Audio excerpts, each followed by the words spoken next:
Reno's Chop Shop. Are you with me right now? All right. I know it's a little bit weird in here right now, but I promise it's going to pack out here in a little bit. Just the first few people that come up here, you guys are going to have a tough fucking time. But it's going to be fun. That's what it's all about. All right. Welcome, everybody, to the Swimming Sharks St. Patrick's Day show here at Reno's Chop Shop in Deep Ellum. My name is Anthony Ramos. I'm your co-host for tonight. We're going to go ahead and get this one kicked off real quick. We're going to go ahead and bring up the host for tonight.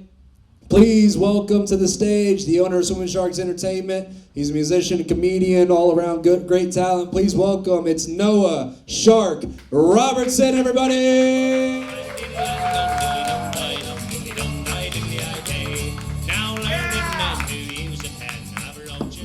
Hell yeah, Renos.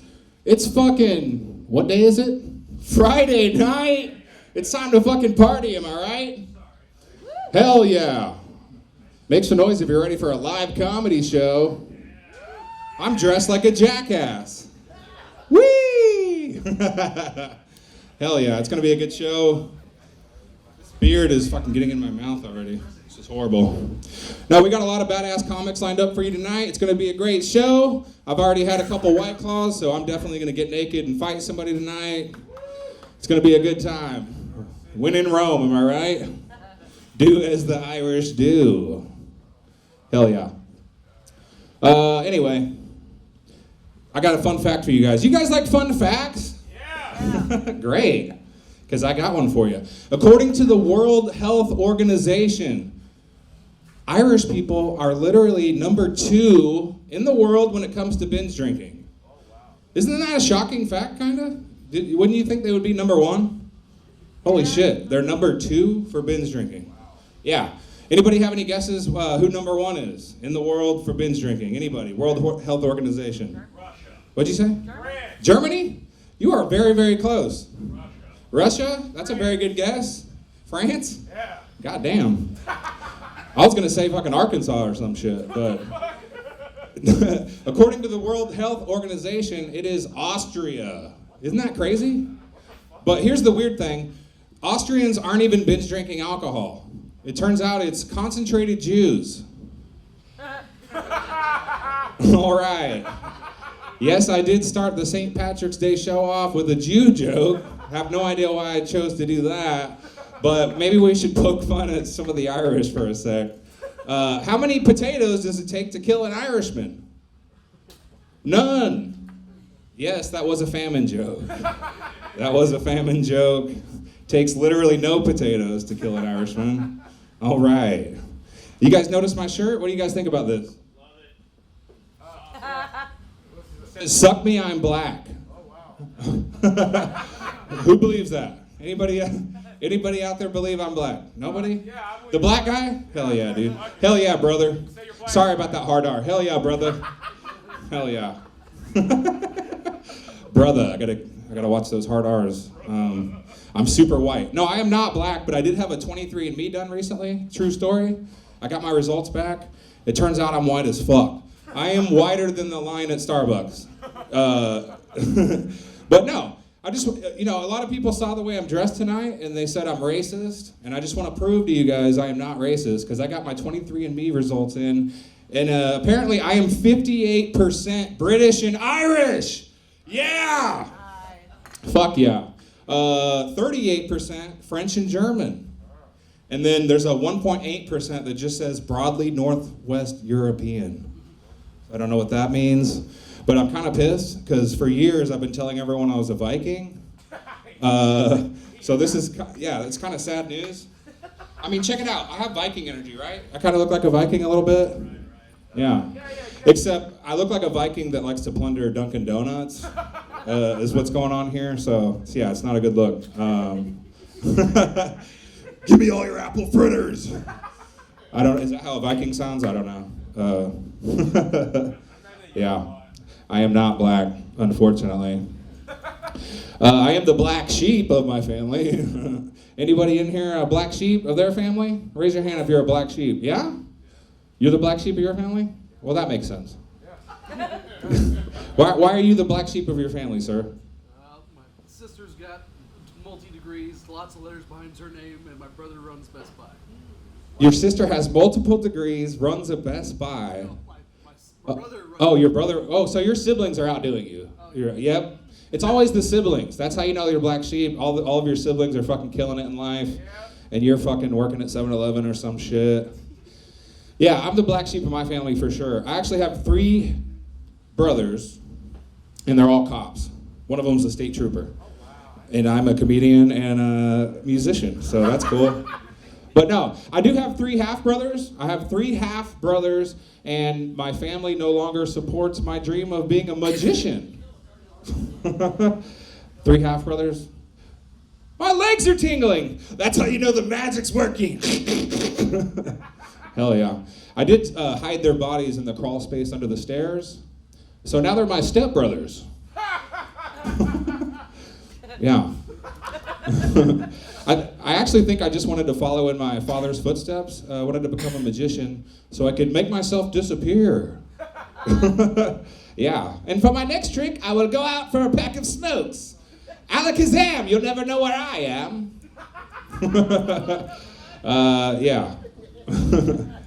Yeah. It's at this point in the set, you guys can tell I got a lot going on for me. Stand-up comedian. I've actually been a professional musician for over half my life, 20-something years. I packed my drums and my clothes in my car at one point, and I moved to Hollywood, California. But it actually ended up working out pretty nice for me. Yeah, I signed a bunch of record deals. I got to tour all over the world, Billboard charts. I got to do a bunch of crazy shit. But the other day, I decided to move back to Texas, and I made the mistake of leaving my California driver's license on my car. Yeah. So when I rolled into town, some guy was like, "We don't take 2 Cali to your can around these cats' parts." I got out of the car and I was like, "Dad, it's me!" No, I'm just kidding. My dad died before I could meet him. Totally a bastard. Yeah, true story. There's no punchline. That's just something that happened. But no, I am a musician. I'm actually a music teacher, believe it or not. Yeah. Their parents probably think I'm a magician. Like, he looks like he'll make my kids disappear for sure. No, I'm a music teacher. I work at School of Rock, and these kids say fucked up shit to you. They have no filter. They don't care about your feelings. A little girl came up to me last week. She's tugging on my pant leg. She goes, my mom says if you have long hair and tattoos, you won't get a good job in society. Thank you, Susie. Yeah, and you can't say like what you want to say to these kids, you know? Like, that's a no-go. Like, I wanted to just be like, "Listen here, Susie, your mom's gonna have a real hard time finding you a new stepdad with that attitude." You know what I'm saying? Yeah, it sucks. The other day, the same little girl, what a little bitch, yeah. The other day, the same little girl comes up to me and she goes, "Why do you have gross, ugly things tattooed all over you?" She's referring to my zombie sharks. I have a bunch of like dead-looking sharks tattooed all over me. Yeah. I didn't really know what to say to her, so I just pulled out my phone and I started taking pictures of her. And she's like, "Why are you taking pictures of me?" I was like, "Well, I just wanted to give my tattoo artist some inspiration for my next tattoo. You know, I like to get gross, ugly things tattooed on me." Okay, I did not say that to a little girl. I did not say that. These are just things I wish I could say and do. Yeah, it doesn't work out though. Yeah. I actually get told a lot that I look like a mean guy. This dude the other day told me I look like I have the male equivalent of resting bitch face. Yeah, you do. Thank you. Thank you for affirming that. Yeah, no problem. Yeah, well, I think I'm a nice guy, okay? I think I'm a decently nice guy. But anyway, the last guy that told me I had the male equivalent of resting bitch face, I knocked him out. You know, I just punched him, and he fell on the ground, and I couldn't help but be like, "Now who's the resting bitch, sir?" Yeah. You guys are probably thinking I look like the gay son of that big guy from Harry Potter. What's his name? Hagrid. Hagrid? That's right, yeah. You guys can go ahead and call me Fagrid if you want. It's cool. I have a friend that has a gay friend. It's fine. And I live literally right next door to a gay bar called The Hidden Door, and those motherfuckers keep me up all night till 4 a.m. singing Elton John songs, so I can definitely get away with that. I don't know. I mean, I started the set with a Jew joke. What did you think was going to happen later in the set? We got to attack the gays, right? We already made fun of a black guy. the Irish. I just need to talk shit about Anthony Ramos, who's coming up here soon, so we can get Mexicans out of the way. Yeah. I actually do kind of look like a roadie that'll sell you weed, is what a lot of people tell me. Yeah, I better actually make this quick. The band's playing later, and I'm out of weed. Yeah. I look like I'll sell you weed, but I might accept Twinkies as payment. I'll trade you a Swiss roll for a pre-roll, brother. You know what I'm saying? Yeah. All right, we're gonna fucking get this show fucking started. Are you guys ready for some fucking live comedy or what? It's St. Patrick's Day. Who's fucking wasted already? Anybody wasted yet? Dude, I'm ready. I'm ready, man. I want to get blackout drunk, I swear to God. That part about getting naked and fighting somebody, not a joke. That's gonna happen tonight. Any volunteers? This guy? Huh? 2 black sheeps? Versus mode? All right. I don't know why I'm pointing you out. You're just in the front row. And I don't want to attack the blacks anymore. Marcus Jones. All right, cool. We're going to get this show kicked off. We got a lot planned tonight. We have an early show that's going on right now. You're at it. We got a lot of badass comedians. And then we have a late show starting around 9:30. And we're going to go late, man. Even after the comedy's over, I'm going to fucking host a karaoke thing. And a bunch of drunk idiots are going to come back here. And yeah, it's going to be great. But real quick, I just wanted to mention, when you're at a Swimming with Sharks Entertainment comedy show, you never know what the fuck is going to happen. And also, we like to mix it up. So some of the comics you're going to see tonight are fucking brand new. They just started comedy. And then we're going to evolve to the people that have been doing it a while. And that's the person I wanted to bring up tonight. Mike McFarlane is here. He flew in from Los Angeles, California. He's your headliner for the early show. So he's going to be getting on stage in a minute. But I just wanted to point out that it's his very last comedy show ever. What? He's retiring, and let me tell you why. I wrote it down somewhere. Oh, here it is. I'm prepared. No, Mike McFarlane, that's that guy right there. He's gonna come up on stage later. He's a very cool guy. He actually did one of my comedy shows a while back, and he said that he loved Dallas and he loved the venue and he wanted to come back, and he wanted this to be his fucking last comedy show ever. How cool is that? Yeah, but just real quick about Mike, 20 years in the Navy, all right? 20 years in the Navy. He lived in Japan for 5 years. He's done comedy all over the place. He did 4 tours in Iraq. He raised 2 boys, and he's ready to fucking settle down and hang out with his wife. Where are you moving to? Ohio. Hell yeah. He's going to Ohio, and he's going to live the sweet and easy life. But yeah, let's make some noise for Mike McFarlane and his last comedy show ever. That's badass. Yeah. All right, well, I'm going to shut the fuck up and get the hell off the stage. If you want to stick around for the late show, go ahead and do that, because it's going to be awesome. But right now, I'm going to announce your next comic, and the first comic of the night. I'm just the host. My name is Noah Sharp Robertson. This guy just started comedy very recently. He's been only doing it like a couple months. But he hit the ground running, and he's doing a great job, so I wanted to give him a shot at doing a book show. This is his very first book show where he's actually getting paid. Let's give a warm welcome to Paxton Bailey.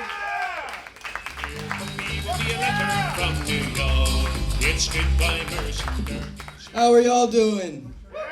Awesome. Thank y'all so much for coming out. 2 tours in Iraq from Mike. That's incredible. Especially since tonight is still going to be the hardest thing he ever does. All right, so a little about me. I just recently realized that understanding Japanese is a lot like understanding how to please a woman. I don't. Yeah, it's pretty simple. You just kind of learn to roll with it. It's cool. But yeah, going on with that, like I've got a new breakup ritual, and it happens often enough to where I just have a set of guidelines now. It's pretty simple. Yeah, when I get broken up with, I just like to turn on anal gangbang porn and then devour as much ice cream and cake as I can, because I can't be the only one that suffers. Yeah, so let's go into the news. Have y'all heard anything about that ASL translator, that fraudulent ASL translator at a presidential address a while back?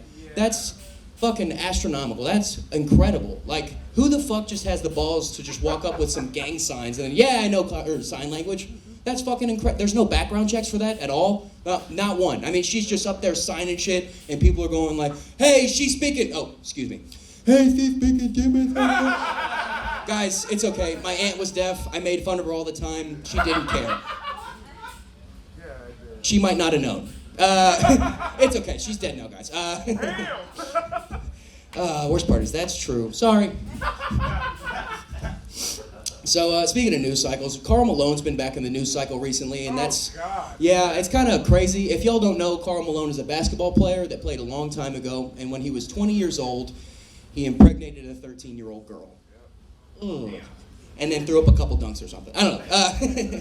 Yeah, but like that, I heard that, and it got me thinking about like him and that old team, the OGs, the real bad dudes on the basketball court, and like I got thinking a little bit more like, was she another assist from Stockton too? All right, all-time leading passer. It's okay. I feel like I'm more likely to tear up a pizza than I am to tear up the pussy at this point in my life. Yeah, average dip game rep. Woo! No. Yeah, the thing is, like, women just take effort. Effort I don't seem to have anymore. I used to be one of those really nice, annoying kids, but there's nice, and then there was the annoying me, like, hi, can I get you anything, like including the shirt off my back or my pants? Do you want anything of mine? Will you just talk to me, please, for the love of God? I'm so alone. I'm a latchkey kid, and I only talk to my dog. Yeah. But going on with that, like, I was dating this girl one time, and she was way out of my league. Like, I don't think she had any idea, and I was trying to rack up some brownie points while I still could. And I took it a little too literally, like brownie points. Like, she told me she liked cake. So I baked her a fucking cake, dude. Do you know what dries up pussy faster? Nothing, other than a man putting on a fucking apron. Jesus Christ. And as I was cutting out a slice of this fucking cake for her to take on the date, like the bitch that I am, I got a text, and it said, hey, I'm sorry, Paxton, this isn't gonna work. I'm talking to a guy named Kyle. He's got a big dick and cheats on me, so bye, yeah. And I did what any man would do in that situation, yeah. I became a real man, and I sat down, and I ate that entire cake. I cried a little bit, and I jacked off using the icing in my tears as lubricant. Yeah, I gave a whole new meaning to buttercream frosting. Yeah, so, I wanted to bring up my sister because she's a bitch. No, but she's lived a hard life from the beginning. Like, I can't stress that enough. She was born 3 weeks before her due date because the doctors found out when she was in my mother's womb, the umbilical cord was wrapped 3 times around her neck. And like, I remember really vividly how everyone was freaking out back then. And I was 5 years old. I didn't understand what was going on. I was too young. But I do remember thinking like, man, that's really early for a case of autoerotic asphyxiation. Jesus Christ. Called me old-fashioned, but that seemed a little premature. So I just recently found out that my mom suffered from postpartum depression after she gave birth to me, and that's a lot to hear. She never made word of that once in 22 years. She's a real fucking saint for that. And the first time she was telling me, I could tell it was a lot for her. She started tearing up a little bit, and I kind of like had to throw something in there, like a quick little jab to get out of that situation. Because at this point, I'd never seen my mom cry because we're both bitches for 2 different reasons.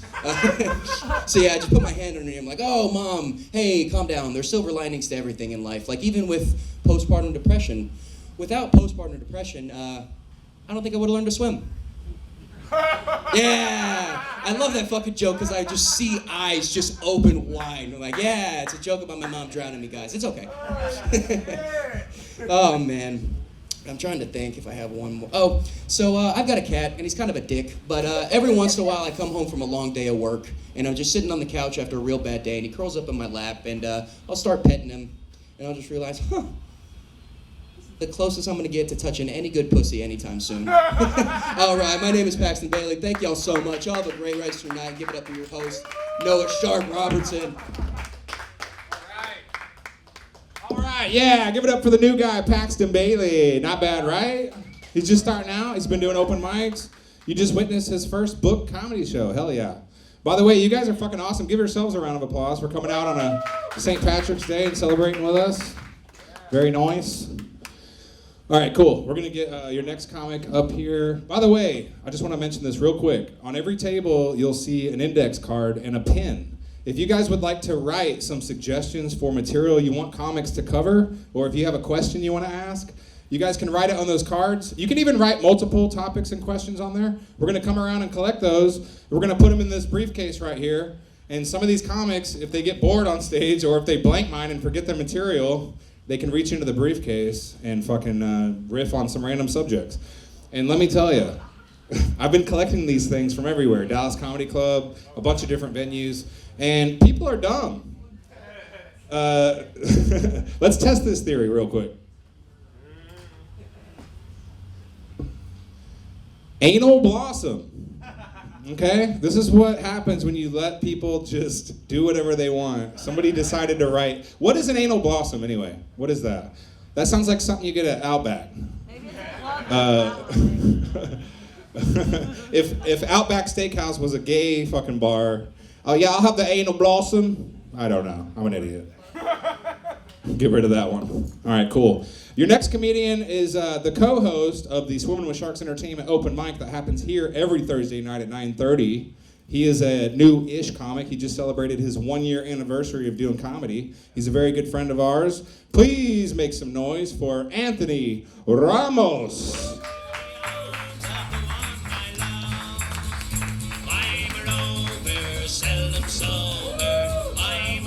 All right.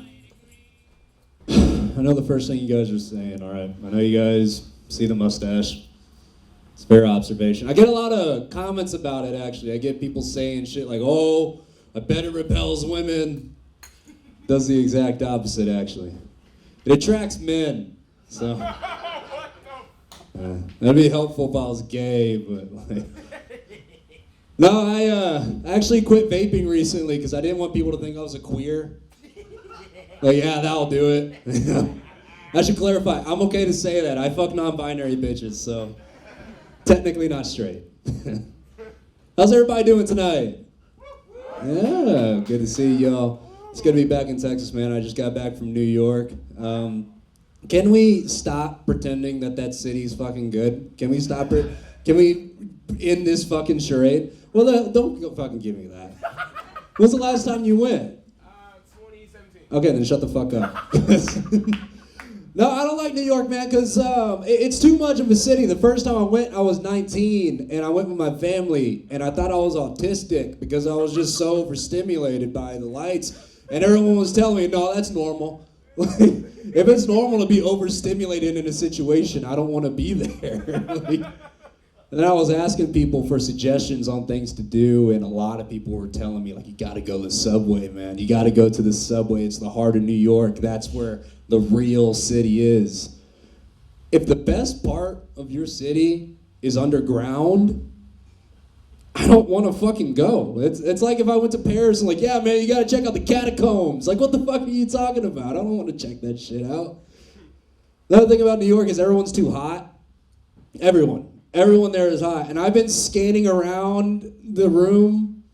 None of us would do good there. Like, I think myself included. Like, I'm a solid 6 or 7 here in New York. I'm like a 2. Like, nobody here is above like a 7. Okay, so if you're killing it here, don't go there unless you want ego death. And it really fucked me up too. Like, the other thing that fucked me up was my shower in the hotel. Because the mirror was right there, the shower's right here, and the only thing in between us is this glass door. So while you're showering, you're just forced to look at your side profile and see how fucking fat you really are, and see your dick shrivel up because it's fucking... You just think to yourself, like, man, is this what my fucking girl sees every time she sees me? Like, really makes you want to work out. The guys in the hats know what I'm talking about. Hey. Oh, shit. But one thing that was cool that I do in New York was this thing called The Edge. The Edge is this observatory on the 101 first floor of this building. I can't tell you the name of it. And it was breathtaking. We went during sunset. It was really pretty. Took really nice pictures. And there was one line for an elevator that was going up to the 102nd. And you could be suspended from bungee cords while you lean over the edge. So the thing I thought was funny about that whole situation was that they gave these people helmets. What the fuck is that gonna do? Like, I don't know if you know this, but if you fall 102 stories, a helmet's not gonna do shit. Like, maybe that's why the people on 9/11 didn't have helmets and... Yeah, I forget some of you are old enough to actually remember 9/11, so...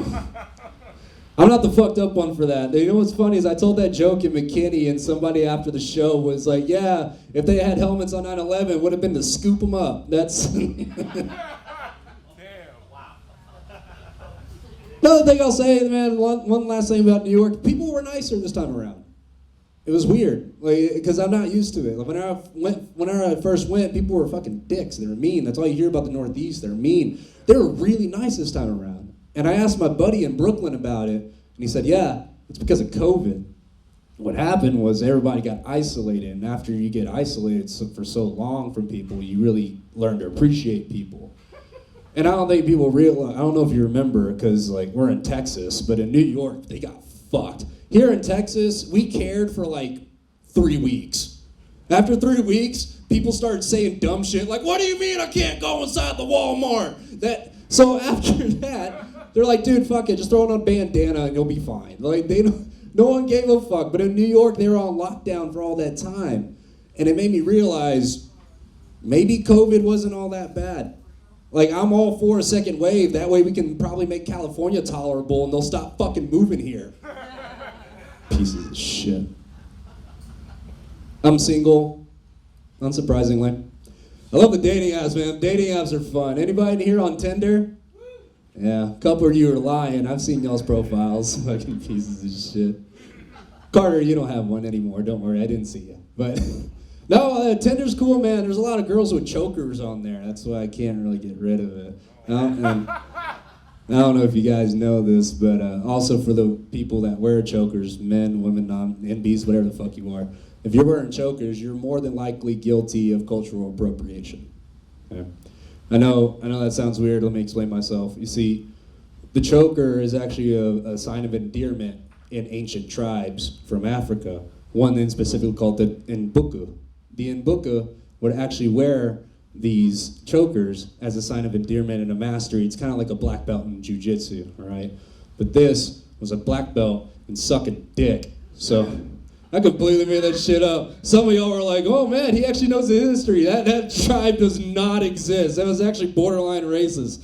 Like, that tribe does not exist. A lot of you are guilty of fraud. I've had to revoke a couple of black belts. It's actually been pretty...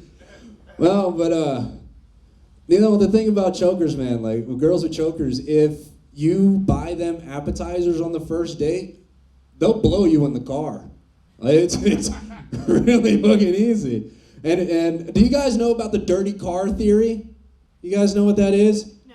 Okay, good, because I made it up. The dirty car theory actually does have some traction behind it. Basically, it's if a girl's car is very clean, that's a lady.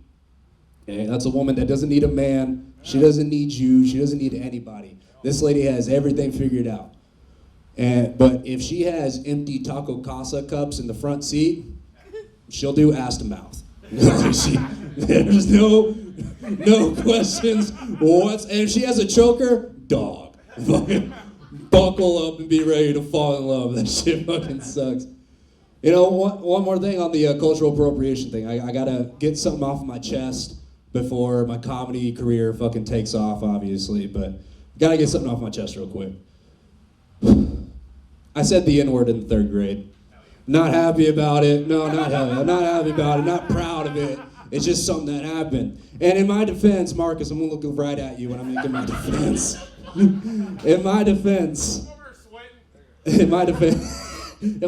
dyslexic. And that was the first year that a teacher had a globe on the desk. So everyone just gaslit me into thinking that's how you said Niger. Oh, shit! Yeah, I think that's fucked up. You should have heard me say Nigeria. It was all fucked up. What the fuck were we talking about again? Oh yeah, dating apps. Anybody in here on Bumble? No, nobody? Bullshit. Bumble's cool, man. Bumble just proves that women can't start a conversation even when they're forced to. It's no one on Bumble, but people got that joke. Fuck y'all. No, Bumble's cool, man. My buddy told me one time, he's like, yeah, Bumble is heaven, bro. Bumble's heaven. Like, Bumble's heaven if your idea of heaven is white women with no lips that went to DBU, TCU, or SMU. And if that's your type, that's cool, man. I don't fuck with white women and I don't fuck with Latinas, okay? I don't fuck with white women because they're too emotional. If their day's fucked up, guess what? Yours is too. You don't have a fucking choice in that. She has a dream that you cheated. I guess you cheated. Fucking. I don't know what the fuck I'm supposed to do, but okay, I guess I'm in trouble. And I don't fuck with Latina women because they can fight. Like, someone told me one time, like, what about black women? Black women fight for the right reasons, okay? Latina women will just knock your shit for no reason.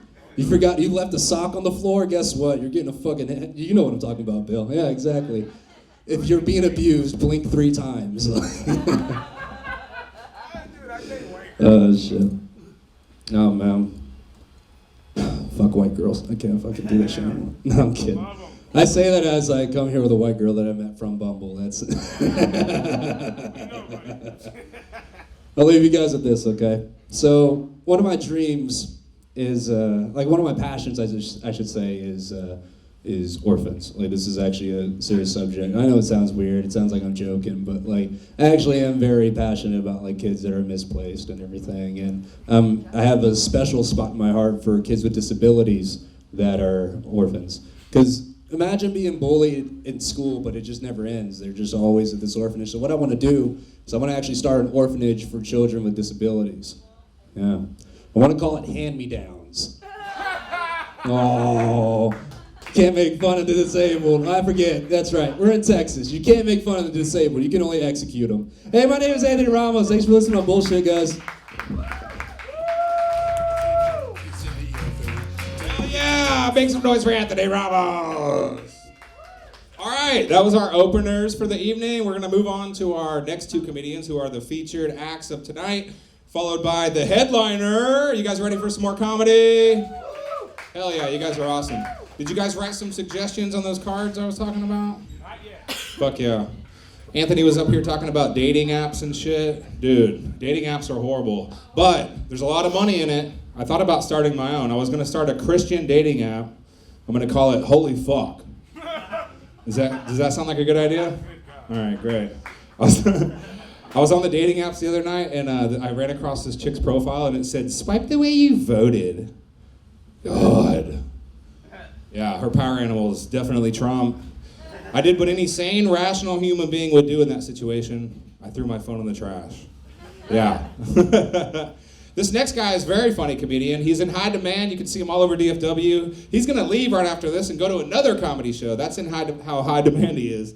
Make some noise for our good friend, Miles Francis! I saw 2 boots beneath the bed where my 2 boots should be. Keep it going for Noah putting this together for us, guys.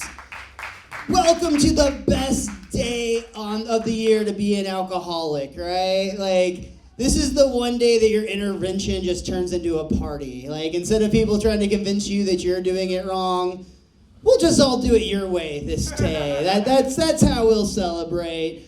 You guys, I know I'm saying we, because you know you're not at a 8 o'clock St. Patrick's Day show if you're not an alcoholic, I don't think. I'm pretty sure. Or you just walked into the wrong place. You thought there was a metal show, and you're like, why is there people talking? When's the drummer going to kick in? Is there even a drummer? Oh my God. Guys, when I'm not doing this, I actually work at a bar.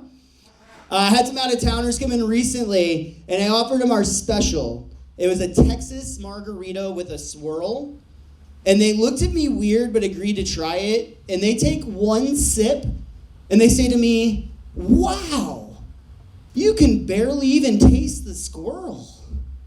Wow. Correct response, my dude. Because these people thought I offered them a margarita with a mammal in it. And they still agreed to try it. What the fuck indeed, my friend? I was terrified when they asked for a Moscow Mule. Man, I'm a beer drinker. I'm drinking PBR right now because it's cheap, but when I can afford it, I'm an IPA guy. But the names are getting out of hand, dude. Like, the names are getting weird. It feels like my bartender and my pot dealer are in some sort of weird competition to sell me the silliest sounding shit. Right? Dude, when I got here tonight, they offered me some sticky, icky, funky, funkadelic. Not sure if it was an indica or an IPA. I just know I'm meeting the bartender out back before I head to my next gig. Hell yeah, dude. I had a weird experience recently. I actually tried to buy beer from my local 7-Eleven, and they told me that they're not allowed to sell alcohol because there's a church right across the street. That's messed up, man. Like, I think, if anything, the world would be a better place if churches weren't allowed to sell bullshit right across the street from 7-Elevens. I'm going to be real with you guys. That is my favorite joke. That is my favorite joke that I tell, because I either just got to laugh or I better have got added to some prayer circles. That's all I'm saying. That's all I'm saying.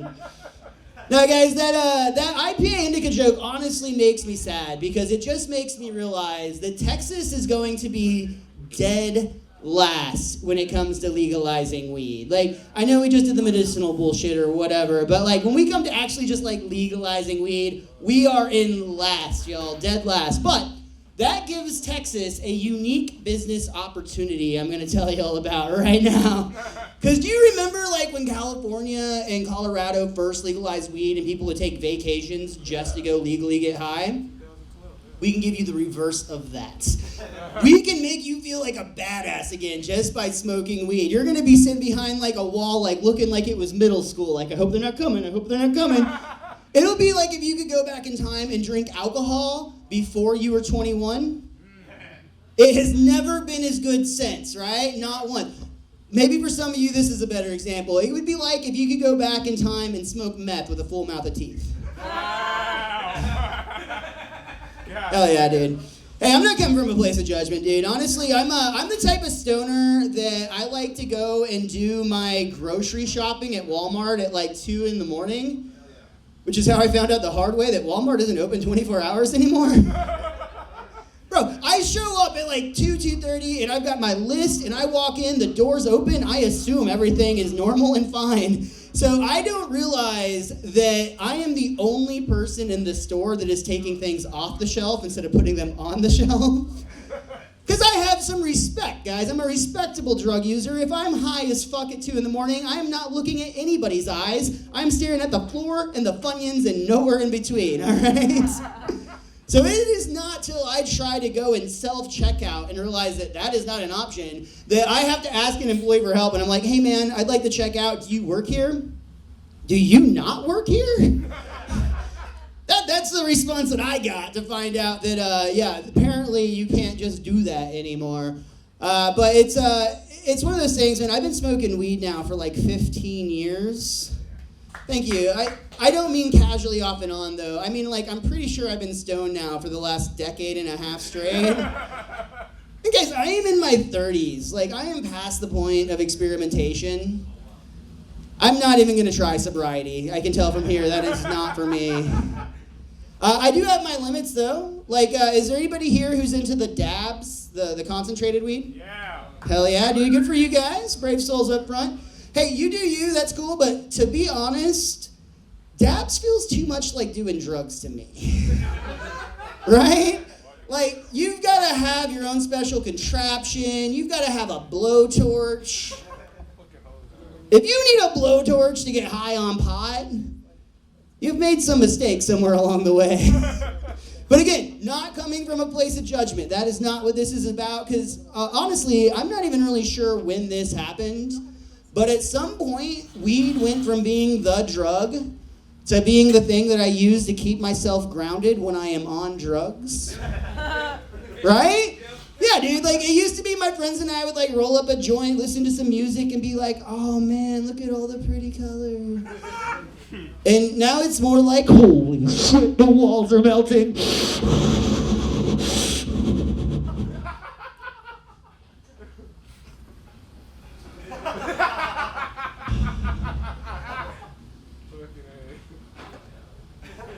Yeah, so I think we should legalize weed everywhere.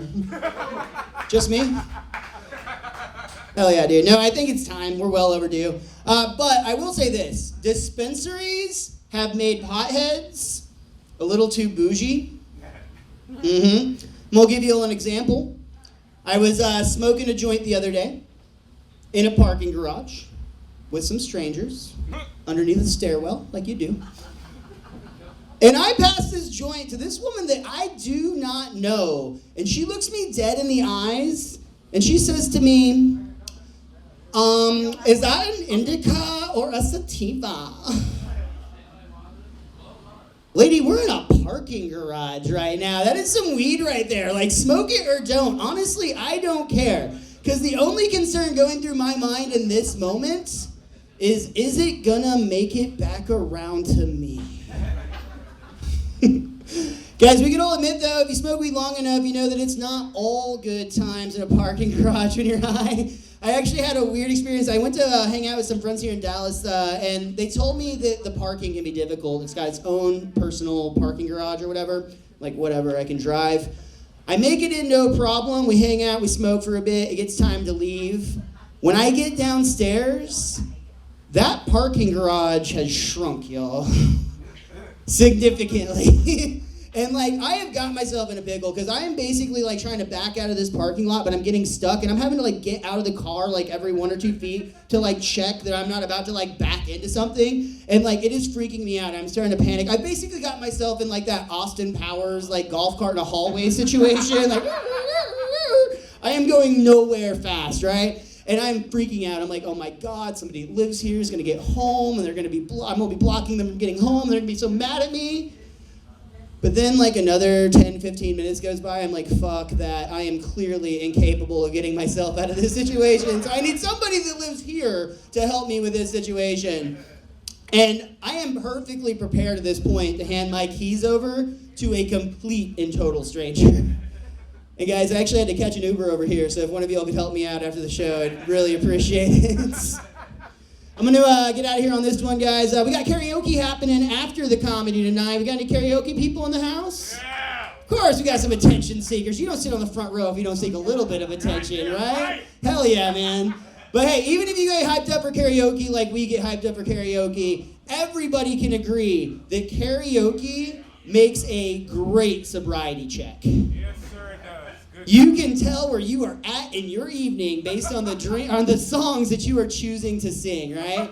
Early in the night, we'll see it later, you're gonna get some bop doo bop bop doo bop, because none of us are forgetting those lyrics. But the alcohol is gonna continue to flow. The confidence is gonna continue to rise. And the next thing you know, you're taking the stage, and suddenly, it's been 1 week since you looked at me, caught your head to the side and said, I'm angry. You hit every word. Dude, the Bare Naked Ladies don't even know every word of that song, but your drunk ass does. And that is when you are in the danger zone, my friends, because in the third round, you are going to continue to drink. The confidence is going to continue to rise, and you're going to take the stage, and you might be thinking to yourself, maybe I should try a rap song. I'm just going to say this, y'all. There are very few rap songs that work for karaoke in general, even less so if you look like me. And if Ice Ice Baby has already been taken, and it will be by Noah, none of us can cover Eminem, all right? So all the fake Slim Shadys, just please stay seated. Thank you guys. My name is Miles Francis.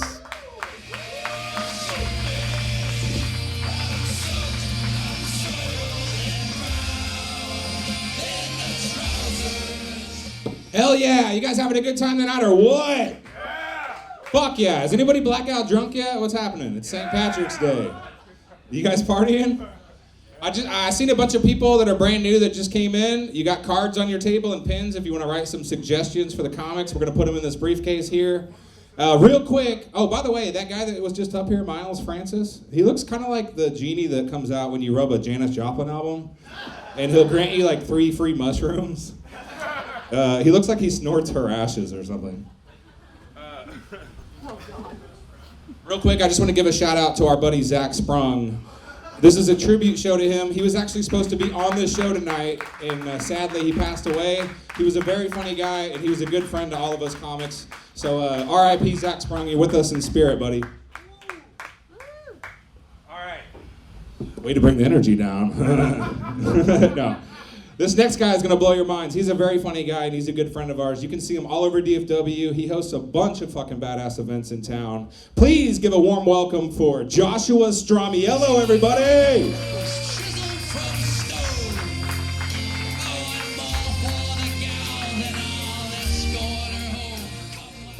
Woo! St. Patrick's Day, we did it. Can you guys believe we made it? I was counting down. Anybody here Irish? Really? Yeah. Ah, shit. I feel like St. Patrick's Day is like the last white pride holiday. Like there used to be a bunch. Come on, guys! Like President's Day, that used to be all us, and then now it's a little black. It's on a, you know. We're still Columbus Day. Yeah. The guy was like Italian and a rapist. That's a great way to say the same thing twice, right? There's no Italian Day where we all get half off Little Caesars and women get to wear helmets. You know what I'm talking about? Because Italian men are slappy. I'm Italian. I can say that. Yeah. Thank you so much. Hey, one more time for Zak Sprung.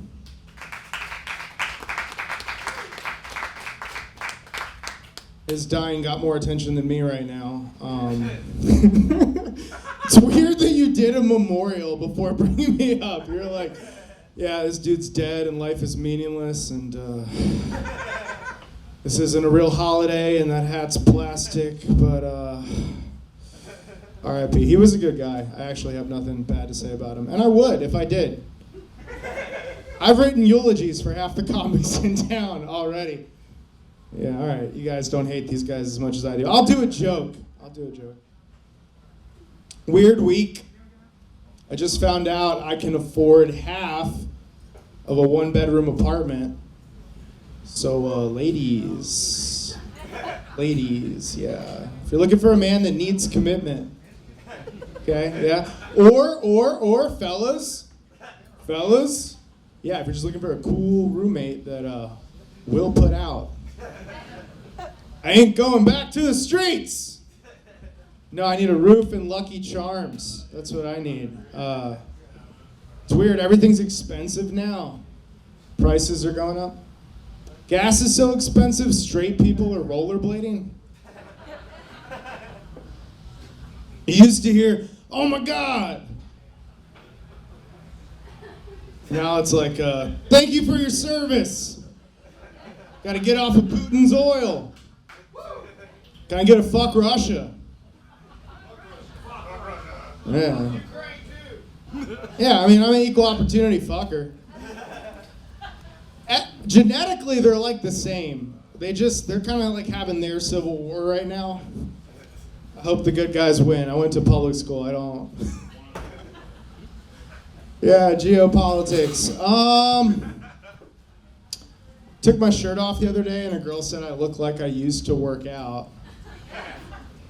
Which is the meanest compliment that I've ever had. But I looked that 6-year-old girl right in the eye.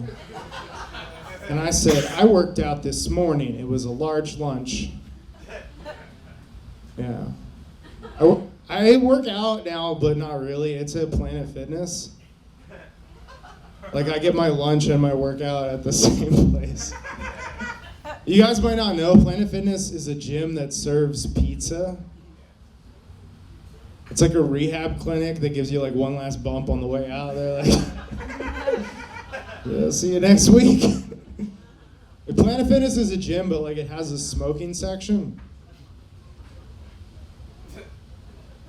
That was my favorite part of that joke. And you guys didn't like it. And when I wrote that, I was like, yeah, who smokes at a gym? People that go to Planet Fitness. That's... Let's see. We got couples here. Yeah, how long have you guys look happy. How long have you guys been together? Which time? Ooh. You've had a couple breakups? That's okay. I've had a couple breakups. My wife and I, we broke up 6 times before we got married. Oh no, I didn't like that. Yeah. My family didn't really even support the wedding because of how many times, like they didn't want to book a flight until like the weekend before. They were like, okay, you guys are getting married 4 months out. Yeah, it was cool though. We got the cheapest wedding in Vegas. Is called the Little Elvis Chapel. Yeah, not like little people pretending to be Elvis. It was full-size Elvis, small chapel, and I was disappointed, but we still we got the cheapest package. This is a true story. We got the cheapest package at the Little Elvis Chapel. It was really cheap. Like it was so cheap. Like our Elvis was Asian. We had an Asian Elvis. Like from here down, Elvis. But like from here to here, very Asian. And then the hair, surprisingly Elvis again. He nailed the hair. And it's like, it's 2023. I saw how angry my aunt was. But like, I'm not gonna ask, "Psst, hey, how much for the white Elvis?" You know, like, I'm not gonna say it. We're all thinking it. Because he was very Elvis, but he was also very Asian. Like, this is my impression of him doing his impression of Elvis. Yeah. Yeah. Everybody was kung fu fighting. That's the only way you can do that without being racist. I tried all the other ones. And they're very racist. I came back. Yeah, okay. You guys ever notice that McDonald's has killed way more people than Islam?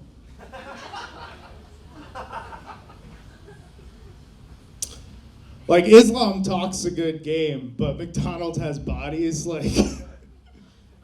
Yeah, like all those, like 1 million people supposedly died because of COVID. Have you guys heard this? You guys, are you on Facebook? Yeah, it's like 1 million people that died, but most of them very fat. That's McDonald's.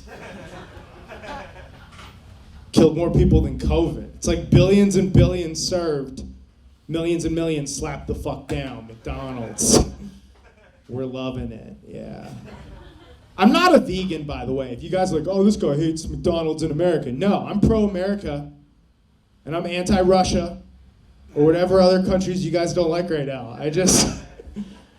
Yeah, I'm a prolific liar. I just say whatever to get someone to like me. What's your story? What's your name? Bill? Bill. Yeah. Your name's Bill? Yeah. That's my dad's name. Yeah. My dad's dead. Yeah. Why'd you come out tonight? Actually on the late show. Oh, you're a comedian? Oh. See the laugh at This is fun. I came here expecting a crowd. You ever show up to a gangbang and it's just 40 guys and you're waiting on that girl? You're like, oh my God, when she shows up, we're gonna fuck this chick, right? And then you realize it's just dudes and it's been 2 days and it hasn't been that bad.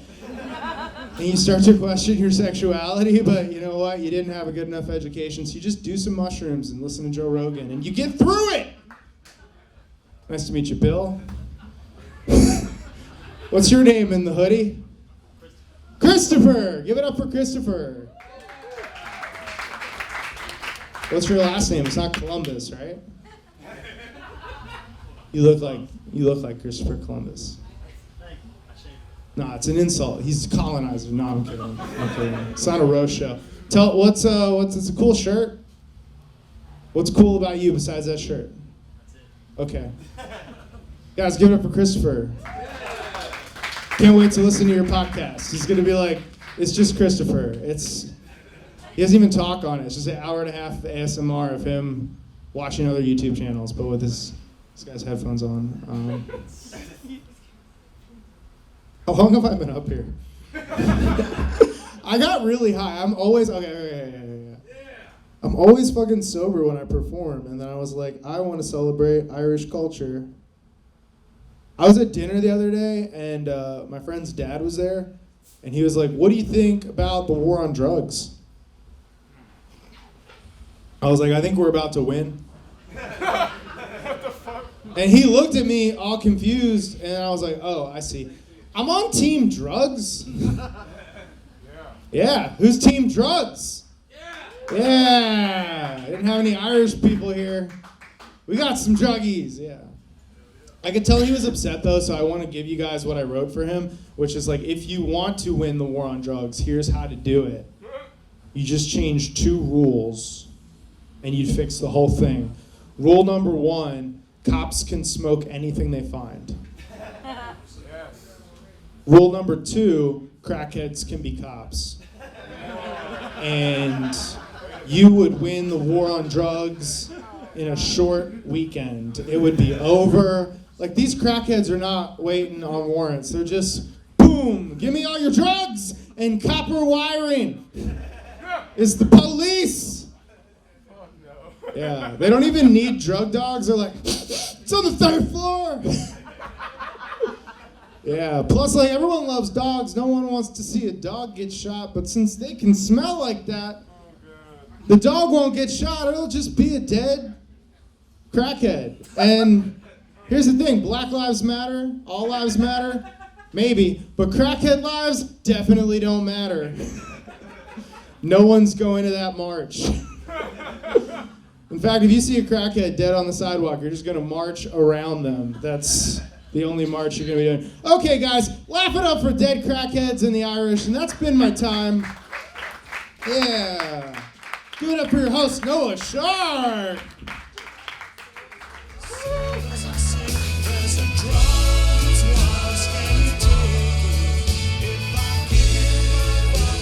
Let's do a shot. Anybody drinking out there? Raise your glasses. This is for Zak Sprung. We love you, buddy.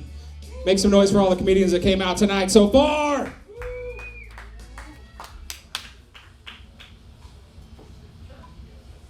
Hell yeah. And keep it going for Joshua Stramiello. Joshua Stramiello. Hell yeah. All right. We're going to bring up our headliner, but I just want to mention, we're going to keep this shit going all night. So if you guys want to stick around and party with us, after this next guy comes up, we're going to start the late show, and it's going to get a lot rowdier. We're going to have some people come up, and we're going to do it more like a live podcast / late night talk show type of setting. So we're going to have a bunch of people come on stage. We're going to have a bunch of comics come up here. We're going to have music comedy. They're going to come up here and fucking rap and do songs and a bunch of crazy fun shit. We're going to play games. We're going to get fucking drunk. I'm going to get naked and fight somebody tonight. It's going to be good. But before that happens, we have our last comic of the early show, and you guys are in for a treat. He flew here from Los Angeles, California, and this is his last comedy show ever. He wanted to do it right here for you guys in Dallas, Texas. He's a professional comedian. He's toured everywhere.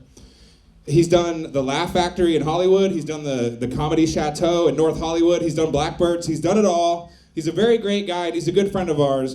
Please put your hands together for Mike McFarland! Yeah!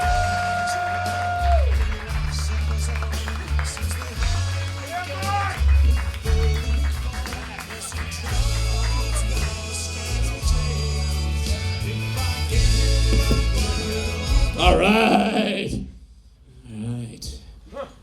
Hey guys, do tonight. Reno's Chop Shop, Dallas, Texas. Let's hear it, baby. All right. This is cool. Give it up for Noah, man. He put all this shit together, man. This is awesome. Great. All the comedians that came up here tonight, I don't know if you know about this about comedians, but they actually are doing 3 different jobs all at once. They're the writer, the performer, they're the producer, and the only kind of person that would ever do that is somebody who is extremely mentally unstable. That's the only kind of person that would actually do something like that. Oh, man.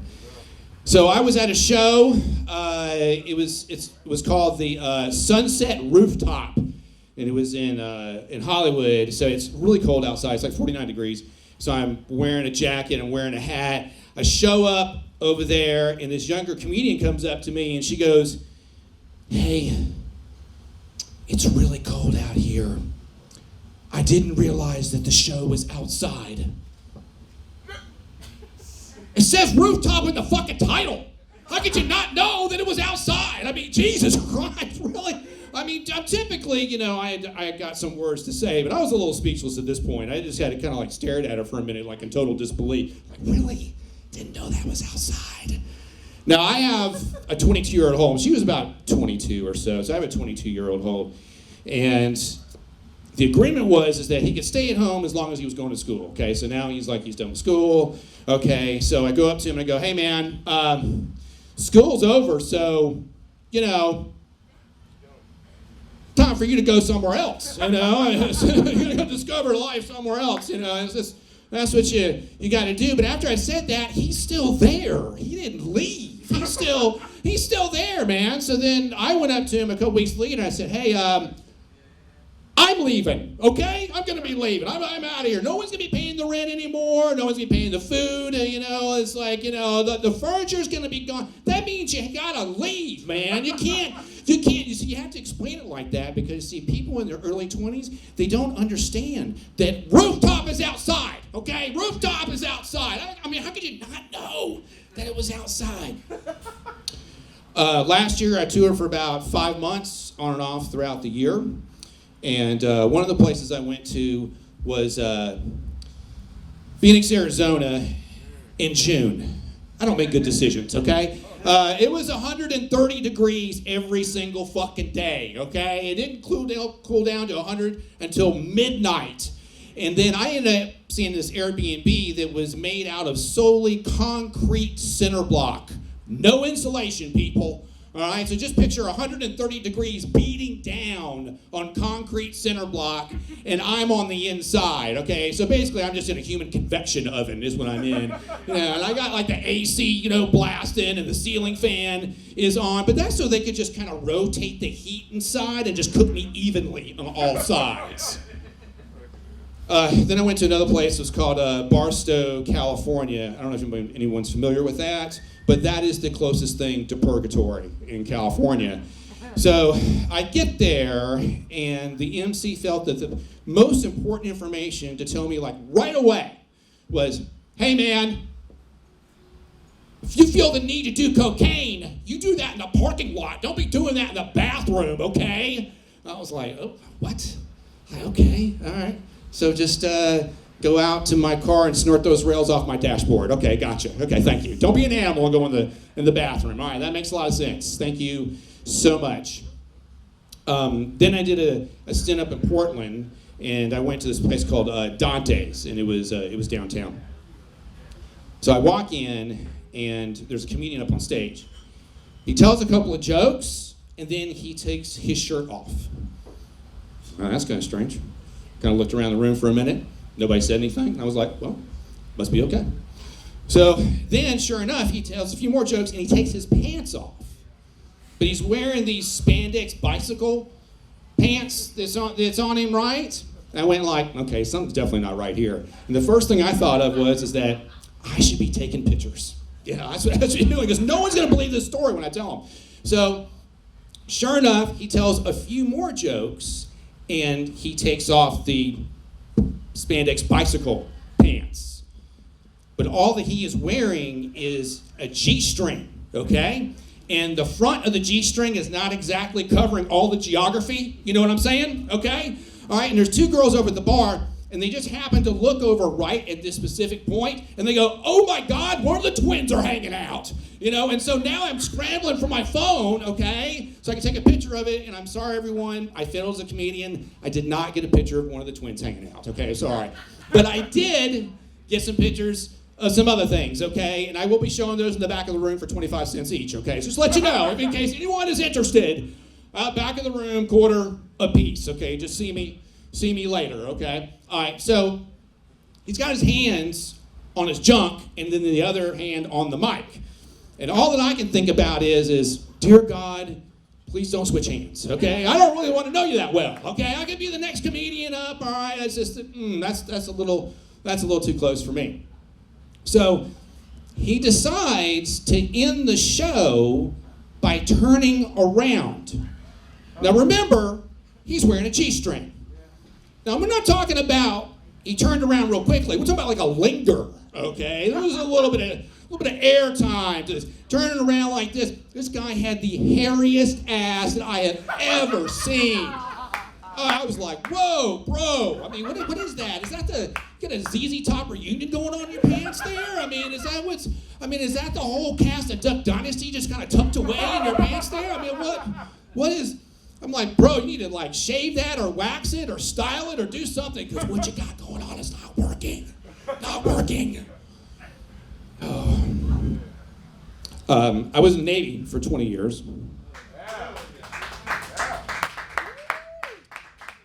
I want to hold that applause after this story you hear. So, my most memorable moment that I had in the Navy was when I went out with my best friend Tony, and he and I got totally shit-faced. And I watched him pick up a woman that could have been equivalent to the age of his grandmother. Yeah, there's really nothing more disturbing than watching your best friend just grind up on somebody else's nana. Just can't, you can't get that out of your head, you know? You wish you could. It's just in there forever.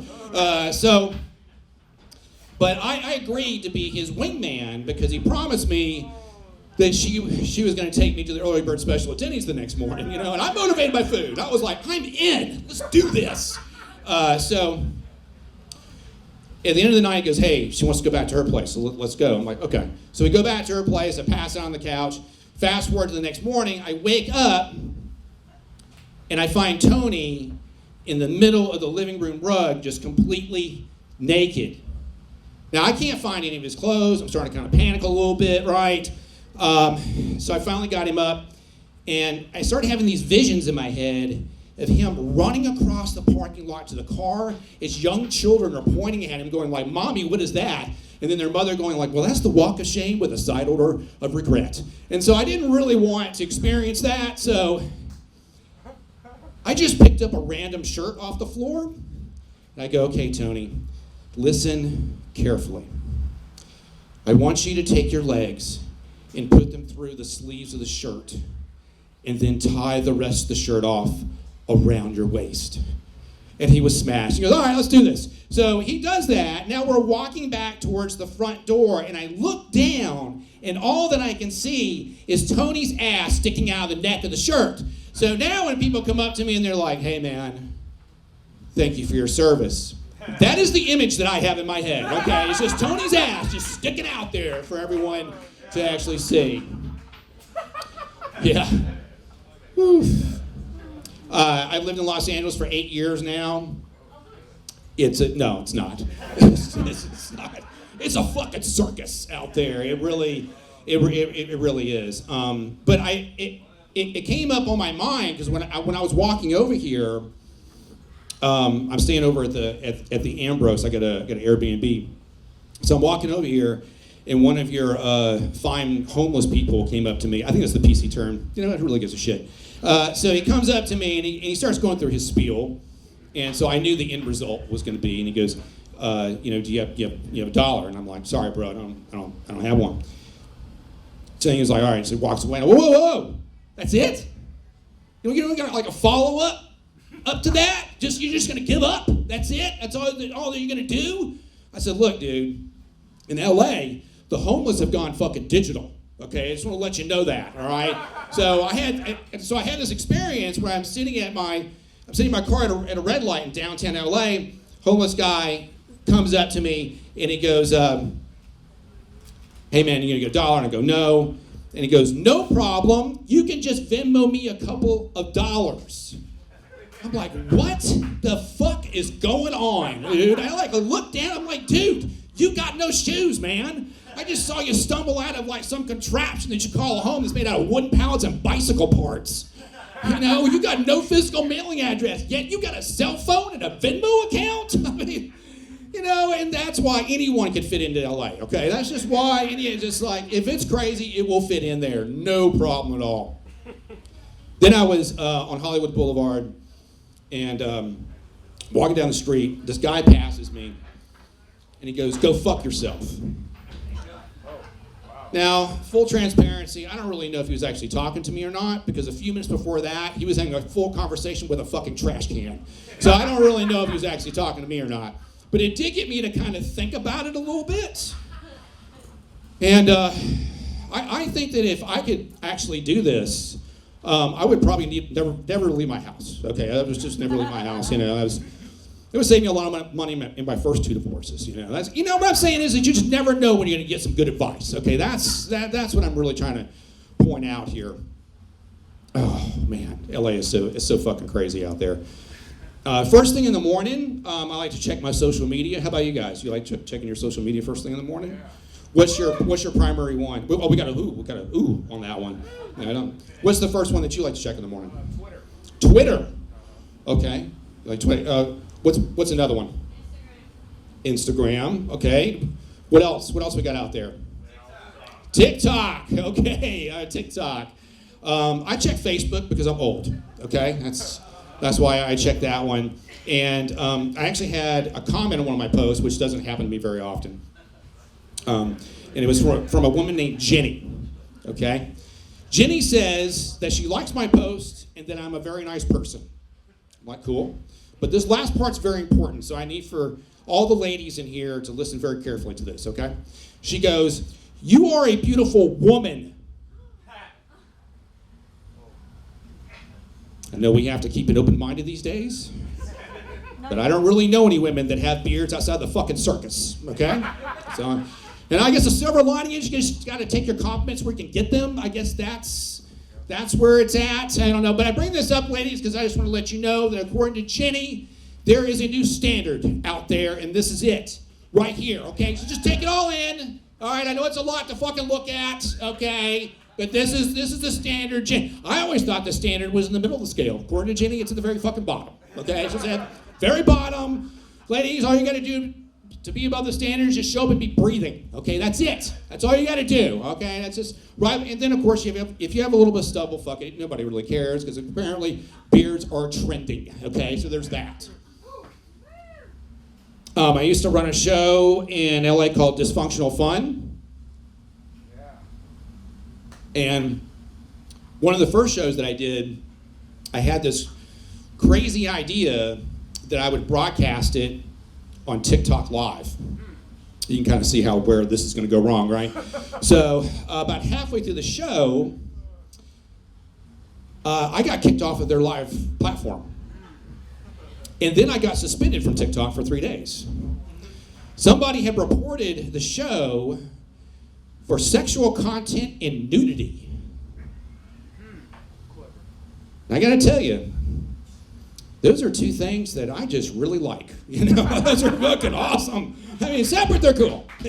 But together, wow, what an amazing combination that must have been. I was like, man, Now, clearly, whatever was going on, I was not invited to. Okay, I just want to say, because I wasn't in the room the whole time. So afterwards, I had to talk to the comedians. I'm like, look, it is my show, so I would like to be considered next time. Okay, that's all I'm saying. Okay, just invite me next time. That's what I would prefer. If I'm going to get suspended from TikTok for 3 days, let's make it worthwhile. Okay, please, just invite me next time. I drive Lyft in LA for extra money. It's one of the many bad decisions I've made in my life. And what I've discovered is on Sundays, between the hours of 7 and 10 in the morning, I like to call this the walk of shame, okay? So if you've ever wondered what someone looks like when they're at the end of the rope and they've made some questionable decisions, but they don't really remember what they were, this is the time frame to have that experience. So this guy gets into the car and he leans forward and he goes, "Hey man, you want to go smoke some crack?" Now, not really sure what the etiquette is for turning down crack cocaine at 7:30 in the morning. So, I just didn't say anything. Yeah. So then we get out into the middle of the road and I make a U-turn and he goes, "Hey man, that was an illegal U-turn." I went, "Hey man, did you know it's illegal to smoke fucking crack cocaine?" Then there was this lady, she gets in the car. And I go, "So what do you do?" She goes, "Fentanyl." Wow.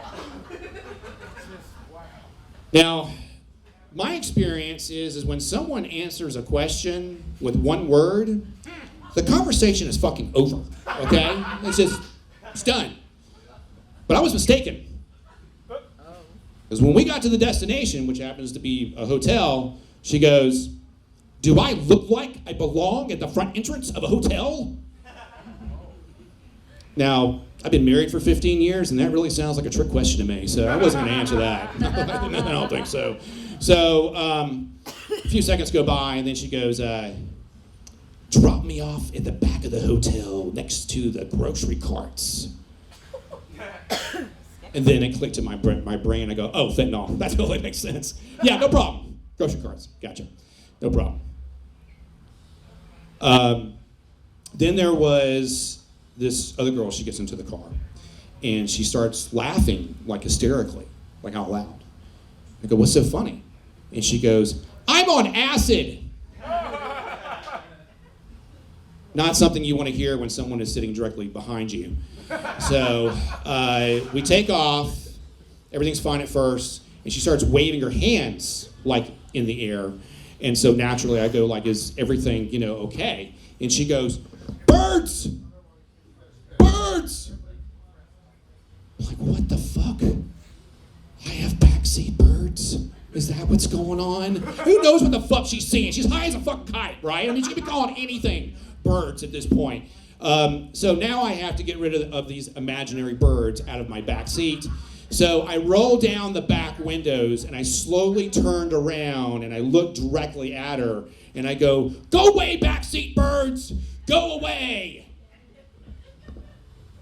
It must have worked because she goes, thank you. I went, no, thank you. I had no idea that I had backseat birds.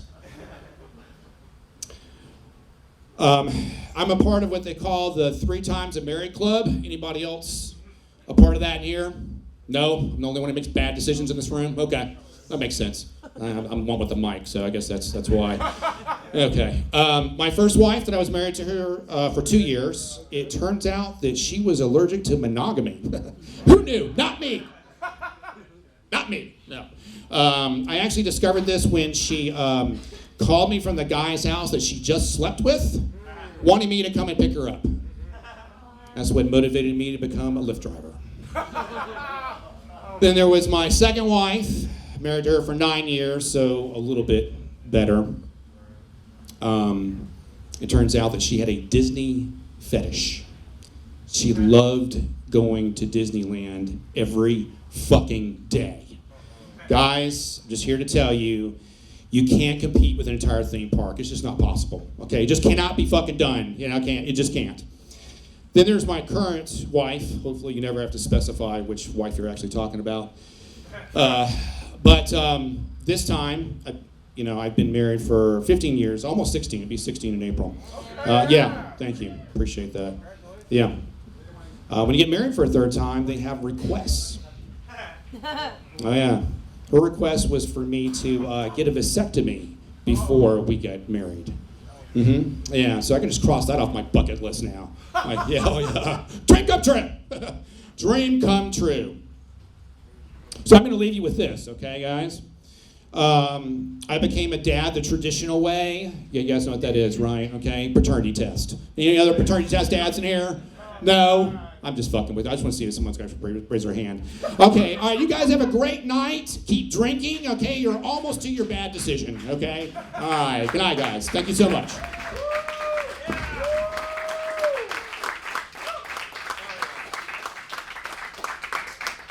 Please keep it going for Mike McFarland. It's his last comedy show ever. He's retiring. Let him hear it. Come on. Hell yeah. He just killed it for 20 minutes in Dallas, Texas. Flew all the way here from Los Angeles, motherfucking California. You guys having a great time or what? All right. Yeah, you guys are fucking awesome. Thank you for coming out on St. Patrick's Day. We're getting fucked up.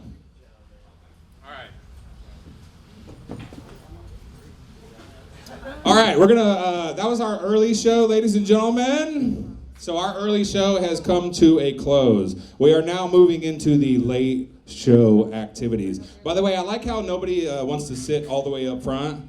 You guys are scared of getting made fun of or something? You think you're gonna get roasted or some shit? Is that what's going on here? All right, cool, great crowd, love it. Love it. You guys need to drink some more.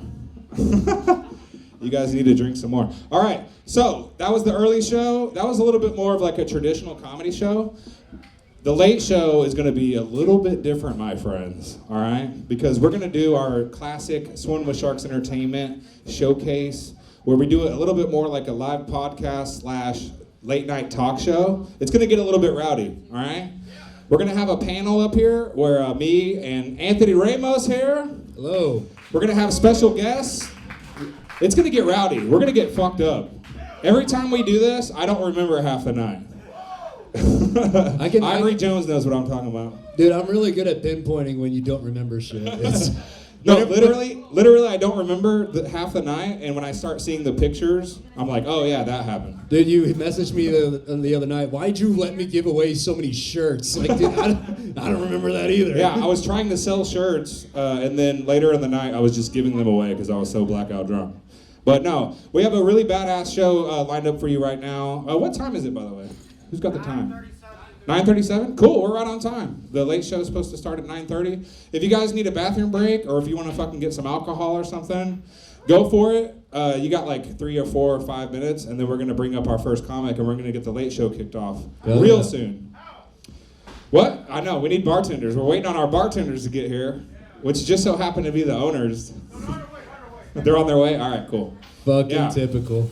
We're going to have some bartenders. But no, this late show is going to be rowdy. It's going to be a lot of fun. We've got special mystery guests. We've got badass comedians from all over DFW. We've got people doing musical comedy. Me and Anthony might do some jokes. It's going to be a great time. And then after that, I'm going to do some drunk karaoke shit. It's going to be fucking good. It's going to be real good. Are you guys having an all right time? Or you need some alcohol? All right, good. It's fucking hot as shit, dude. Why am I wearing this? All right. Is that computer on? I don't know, is it? It keeps going off. The fucking There you go. screensaver. Hell yeah. Again, this is a tribute to Zak Sprung. He was actually supposed to be on this show, and sadly he went to meet his maker before he could do this show, but he's on the table right there. That's Zak Sprung, that picture. And yeah, this show goes out to him, man. Zach, we love you, buddy. Rest in peace. But hell yeah, it's St. Patrick's Day. Let's get fucking rowdy. It's the late show, bitches. Oh, I think that was you. Boo. All right, we're gonna have some fun. We're gonna take just 1 second to like get this thing set up, and we're good. Where's Double D with the music? Double D! Oh no, I turned it all. Oh, okay. All right, we're up here now. Yeah, let me. Dope. I'll get some music going for everybody.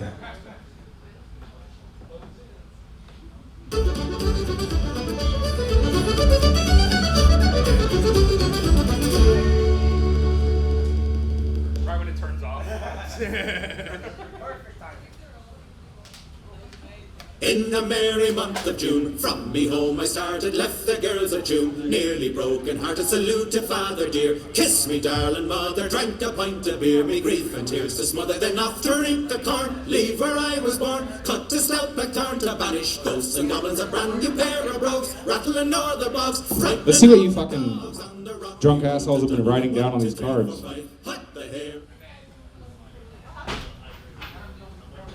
God damn it. This one says Uvalde. Is that a school shooter thing? Is that Uvalde? Is that a school? Oh, that was the one here in Texas. Holy fuck. Wow. How do you make a school shooting funny? You got a school shooter joke? I thought it was funny because like they waited so long to go in on him, even though they knew he was Mexican. Yeah, Jesus Christ. Is this the one that Alex Jones? No, that was Sandy Hook. Yeah, that's Sandy Hook. I've lost track of the school shootings, guys. I'm gonna be honest. There's too many of them. Wow. A pickup joke about it. Shut the fuck up, dude. You look like a goddamn school shooter. You don't get a fucking say in this. Stones throw away. Hell yeah, we got a front row. Hey, I know that guy. It's fucking Sean Hedrick. What's up, buddy? Hell yeah. And you brought some beautiful women with you? I can respect that, you know? I can respect the shit out of that. By the way, I really am Irish. This is not a racist costume. If you guys missed my set earlier, I talked about how I got a 23andMe done, and I'm like 60% Irish and fucking, I don't know what else. I lost track. Hey, hold on, I got a question. But according to my shirt, I'm black. Suck me, I'm black. No, hold on. I got a question real quick. Sir in the back with the mustache. You are my idol right now. How fucking long did that take? Hey, he's shrugging. I don't fucking know. Hell yeah. Dude, that's fucking crazy that Sam Elliott came out to our show. Hell tonight. yeah, That's dude! fucking amazing. I love Tombstone, dog. Dude, my mom would fuck you right now. Yeah, dude, she would suck him dry. My mom loves Sam Elliott. We have to say this while his wife is out. So. Except she's on her period, so there will be blood. All right. Hey man, she still gets her period. You hear that? There you go. Wait, actually, does she? I don't know. My mom's like 60. I don't think she does. I don't know biology that well. I failed biology.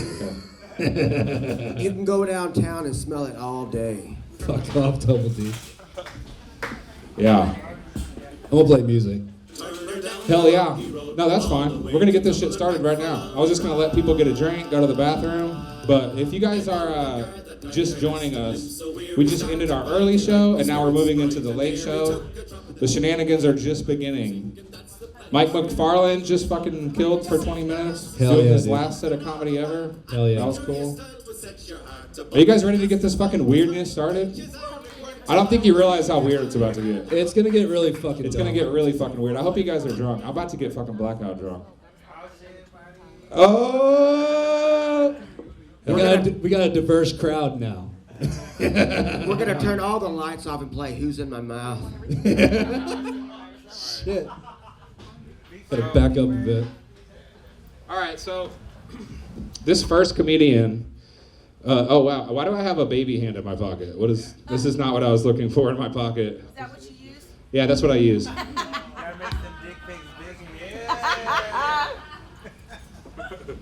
Hell yeah. A little sad. By the way, my name is Noah Shark Robertson. If you guys haven't noticed, this show is very heavily shark themed. I'm obsessed with sharks. And a lot of people ask me all the time, why do you like sharks so much? And shark's my power animal, but for a very good reason. Fun fact, you guys, you're gonna learn something tonight. Sharks have 2 penises. Are you guys aware of this? Sharks have 2 dicks. Can you imagine what that would fucking be like if I had 2 dicks? I just want to know, are they side by side? Is one on top of the other? If you have a small one and a big one, are you still self-conscious about the small one? These are the questions I ask myself at night when I'm trying to go to sleep. I would feel bad if you had 2 dicks because both of them aren't getting sucked. If I had 2 dicks, I know at least that both my arms would be the same strength. I would be able to work both of them out. Okay. What I was going to say is this first comic that's coming up right now, he gave me a flash drive. Apparently he's going to do a song. You guys want to hear a fucking comedian do a weird fucking song? All right, let's see what's on this fucking drive. What? Just a bunch of porn viruses happen right now? Hell yeah, dude. I love Trojans. By the way, this is Swimming with Sharks Entertainment. This is my co-host, Anthony Ramos. My name is Noah Shark Robertson. We're going to have fucking fun tonight. You guys don't even know. Somebody's getting their dick sucked live on stage tonight. On stage. Holy shit. I was gonna say, like, maybe at home, yeah. Perfect timing. Yeah. Do I even have a way to get this? Just spit on it. Suck that shit, bitch! Other side. Or just fucking take out the mouse. Here. All right, there you go. Fucking. This is why he has a fucking Mexican up here. Just to do IT shit.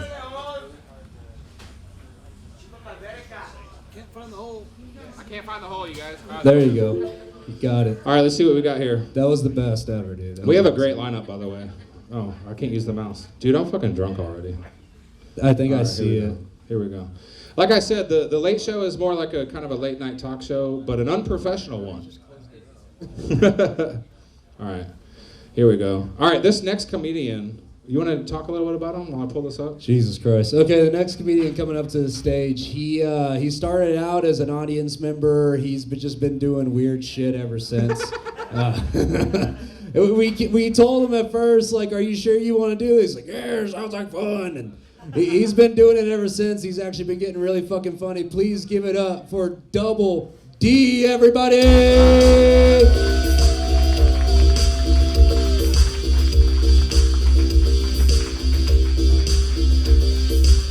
We can fuck if you want to. You can fuck your friends behind. Cause your friends don't fuck, and if they don't fuck with her, no friends of mine. Say, we can grind with a want to. A place where we all can grind. We can jack as we come from out fucks fall behind. We can fuck. We can fuck. We can fuck when we want to, not as young and so am I. We can fuck real deep, fuck your ass with my meat and surprise them with a money shot. Say, we can scan if we want to, if we don't, nobody will. You can take a huge poo on the dude's chest and I can act like a stupid fuck. And we can fuck. We can fuck, everybody's up to draw. We can shit, we can piss, they're doing it from dick to eyes. We can fuck, we can suck, everybody stroking your highs. We can shit, we can piss, everybody's taking a dump. Fuck! Yeah, it's safe to fuck. It's safe to fuck. Oh, yes, the safety fuck. Yeah, the safety fuck.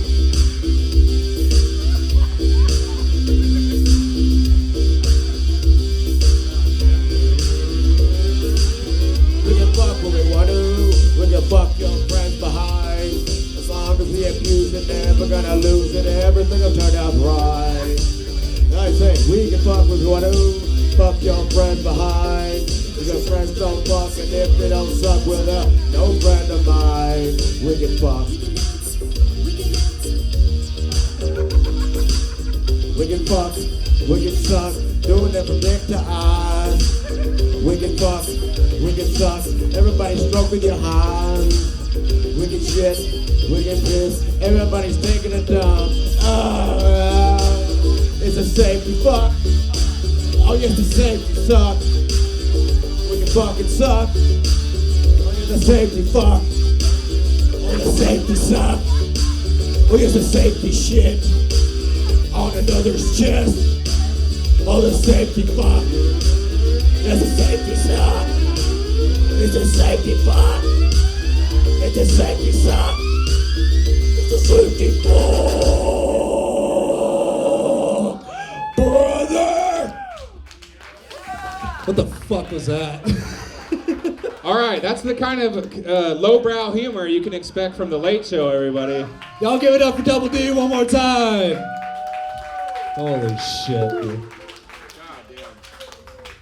I don't know what the fuck that was, but if somebody out there was singing along, you've got problems. I was singing along. That was absolutely insane. All right, that was Double D. Make some noise for Double D, everybody. That was awesome. Fuck yeah. I don't know what the fuck that was, but we're having fun here on St. Patrick's Day. This is what we do here at Swim Yeah, the all the Shark. drunk people finally decided to show up. Hey, we got drunk people. Yeah. Well, Are you guys ready for some more comedy? Can you guys handle more comedy? All right, who's on cocaine? Oh, yeah, me. That guy's raising his hand. Yeah. Hell yeah. That guy actually snorted a line off my dick in the bathroom earlier, so I know you're on cocaine, sir. They call that a dinger. Oh, shit. All Okay. right. Well, this next guy, he's actually been tearing up the comedy scene lately. He's only been doing comedy for a few weeks. Is that right? Yeah. He's been doing comedy for a couple months. Same shit. But he's been blazing a trail. He's getting booked on all kinds of shows now, and you're going to see exactly why. Please give a warm welcome for Michael Henry. Michael Henry, everybody. It's Michael Henry. Another musical act. This is going to be great. All right. Michael, what song are we doing, sir? Let's start with Splatters in My Face a little. Hell yeah. All right, it's Michael Henry. Let's hear it. But yeah, he's 100% right. Like, I'm really good. But 3 months ago, my girlfriend and I broke up. It was mutual, and she didn't dump me or anything. But I am back on the dating scene, and things are going interesting. Here's how it started. She's so beautiful, I matched with her on Tinder. Worked up the courage to invite her out to dinner. So I've been looking forward to this with her. But when she walks up, she said, "You look taller in your pictures." I mean, my height's on my profile. It says I'm 5'10". And even though I'm 5'9.5" on a good day, I don't think it's that much of a stretch. And also, you look younger in your pictures and skinnier too. I swear my pants you'd have trouble fitting into. I wouldn't risk it with you, you probably split them in two. But I would never say that because that shit'd be rude. I said, "Oh, hope it's not a deal breaker." And I laughed really awkwardly. She said, "No, it's not." But she didn't say it very convincingly. I said, "Oh, thank God." Well, thanks for coming out, now sit with me. Let's order some good shit and then we can eat. Yeah, she asked me about my sign. I said, I'm a Leo. She scoffed and she said, that means you got an ego. I said, I don't know, astrology isn't really me though. She's like, spoken like a true Leo. I changed the subject, like what you trying to eat though? She said, I don't know, I'm really picky. I said, if you feeling iffy in a sticky situation, you can solve it in a jiffy by just getting something basic. She said, oh, now I'm basic? You know just how to talk to a lady. That's not what I said. It was just a suggestion. I'm just trying to help. That was not my intention. Anyway, she got chicken tenders. She complained they were too cool in the center. Made them take them back. They were probably fine, but I'm a couple drinks deep, and she kind of looked fine. So I was like, you would think they would get that right. She's like, yeah, but this, that life. I'm like, what you mean? She said, it's been really hard recently. I know I've been a bitch tonight. I haven't treated you with decency. I'm like, I didn't see that coming. What's been going on? She said, nothing. The show goes on. I'm like, really? You can tell me you don't have to, though. She said, okay, but it's something that you have to know. I got problems in the gastric, bro. My stomach ain't producing lactic acid, though. I've been holding back a shit the whole goddamn meal. I've been trying to hold it in, but really I can't deal with it anymore. She stands up in the booth, and I'm like, what you doing? Then she squats down. Nothing I can do to make her stop now, except look at her in fear as it dropped down. She shits on the table, it splatters on my face a little down, throw up. It's making a scene, people pulling out their phones, taping the obscene, some laughing, others looking angry at me. I'm like, what did I do? It's all her, I don't know her at all. I sprang out, no reception for an Uber to call. It's no one else outside, only one other person. Holy shit, it's someone I work with. The chick's running out the restaurant now. She be looking for a rest stop now, it's too late. She said, I'm sorry, I said, let's not now. I'll just text you about our second date. Yeah, she said, what? I said, yeah, what you did back there was hella brave. Shitting on the table in public and also on my face. It's exactly the excitement that I crave. I got on one knee, let's get married today. I don't got no ring, but I got money to pay. She said, yes, and I'm through with waiting. No hesitation, we flew to Vegas. Plane ride there is where I roll my vows. You open my heart when you open your bowels. We fell for each other and I don't know how. I don't care about then, only now. And all I gotta say is wow. I matched with her on Tinder. Worked up the courage to invite her out to dinner. Little did I know she'd shit on me in public. I'm kinda grateful that she had a fucked up stomach. Tell 'em. Cause if she didn't, things would be different. Wouldn't be sitting in this position. Wouldn't be married to the girl in my street. Brown stains on me, still feel cocky. When it's real love, it don't really even matter. People gonna laugh, you don't listen to the chatter. People gonna stare, but they'll never understand. But I don't really care, I don't have no other plans. Holy shit. Yeah. Yeah, it's Michael Henry. Yeah. So before I go into that next song, yeah, I got some mosquito humor, right? Everybody likes mosquito humor. So mosquitoes are pretty gay, right? All these fucking male mosquitoes sucking on my body every time it gets hot and humid outside. That's me bombing for the night, so. Hell yeah. Ready for not saying You're really taking the rapper's track to You know get what? canceled. That's awesome. I gotta be honest with you, Michael. After that performance, I'm feeling a little bit like a male mosquito right now. I wanna suck all over your body. Oh God. Can I suck your body? Just give me a couple more drinks and we'll talk. All right. Hey, can you guys handle one more song from Michael Henry? Is that cool? What song are we doing, sir? Not saying I'm gay. You know, something about that. Are you saying a statement, or is that's the song? I'm not saying I'm gay. Okay. Something about the song title makes me think you might be gay. But let's see how. Like I said, a couple more drinks and maybe you'll find out. All right, buddy. Let's see it. Somebody get this guy a whiskey. So before I begin this song, I think it's important you guys know a couple things about me. I'm an alpha male. I probably have the most testosterone of anybody in this room right now. I'm not gay. Be gay? Of course not. I don't know. I drink beers. I go to parties. Girls text me.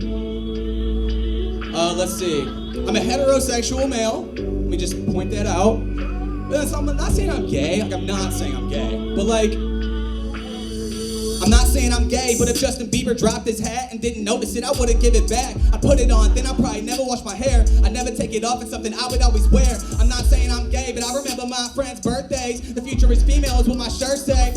I also like mermaids. Yo, I'm not saying I'm gay, but that's a nice purse, babe. I'm not saying I'm gay, but I got a skincare routine. Plus, I prefer fruity drinks, and when Harry Styles smiles while playing his guitar, that's a really cute thing. I'm not not saying I'm gay, but instead of saying peace, I say toodaloo, that's more natural to me. That phrase be rolling off the tongue. I go outside to skip, I ain't going for a run.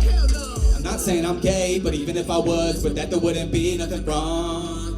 I'm just saying I'm not gay. I'm proving that with this song. I'm not saying I'm gay, but even if I was, I mean, with that there wouldn't be nothing wrong. I'm just saying that like I'm not gay. I'm proving that with this song. I'm not saying I'm gay, but if Shawn Mendes wanted a hug, he'd be letting go first. And if he wanted to figure out whatever the job it is on tour, he'd be getting this work. I'm not saying I'm gay, but I like to get pedicures. I know it gets way worse. Apparently I could be into my stepsister, and I'm definitely not. Spread the word. And I wouldn't be mad if someone gave me some flowers. I'm not saying I'm gay, I got a loofah in the shower, pretending it's a microphone, that's my superpower. I'm out of hot water, cause I'll do it for an hour. I'm not just not gay, man, I'm so straight. Even though my favorite band is Coldplay, I've never been attracted to a man in my life. I can't even begin to understand what it's like. I'm not saying I'm gay, but even if I was, with that there wouldn't be nothing wrong. I'm just saying I'm not gay. I'm proving that with this song. I'm not saying I'm gay, but even if I was, with that there wouldn't be nothing wrong. I'm just saying like I'm not gay. I'm proving that with this song. And yo, if you guys don't mind, I'm just gonna use the rest of this beat to freestyle a little bit. Yo, one time I could've fucked a bitch, but instead I sucked a dick. Fuck, I might be gay. So thanks guys, my name's Michael Henry. You guys are awesome. Have a good night. Michael Henry, everybody. Michael, yeah. You're definitely gay. Michael Henry, one more time. Hell yeah, that was amazing. Oh, it's the mic. Oh, the mic's pointed in a weird direction. That happens sometimes. Sorry about that. There we go. We blew out your fucking eardrums like Michael Henry just blew out your fucking O-rings.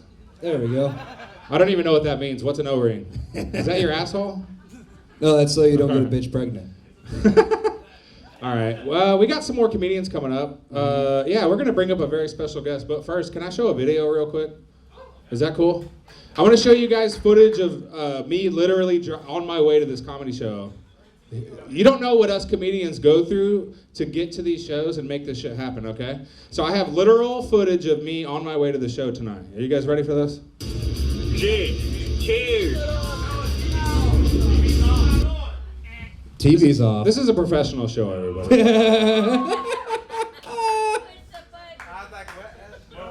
What the hell happened to it? All that build-up for nothing. Happy St. Patrick's Day! We're delivering on white people's promises. There we go. God damn it. Do we just want to go ahead and bring up the next comedian and do it for No. I built it all up, dude. Is it on now? I can't see. It's on? Okay, cool. Yeah, you gotta restart it. Yeah, I know how videos work. Well, I know you're old and like you're used to tapes Whoever and shit. fucking said that is definitely that guy that tries to show people videos on his phone all the time. Hey dude, check this out. Hold on, you weren't paying attention. Let me start it over. All right, here we go. Cheers. Am I drinking and driving? Hell yeah, free country, ain't it? Oh shit!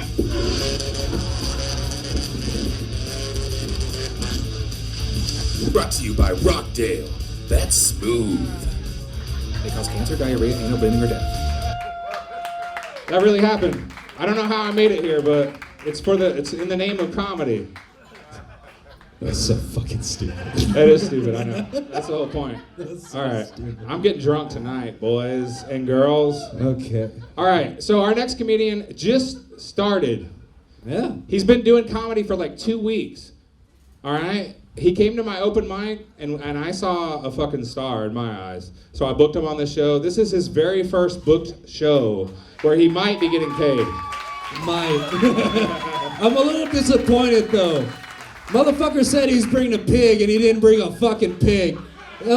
He is the pig. It's fine. I'm good with that. I also thought he was a black woman the first time I heard his name, so like, is that too? Let's bring him up. Coming up to the stage, please give a really warm welcome for Ivory Jones, everybody!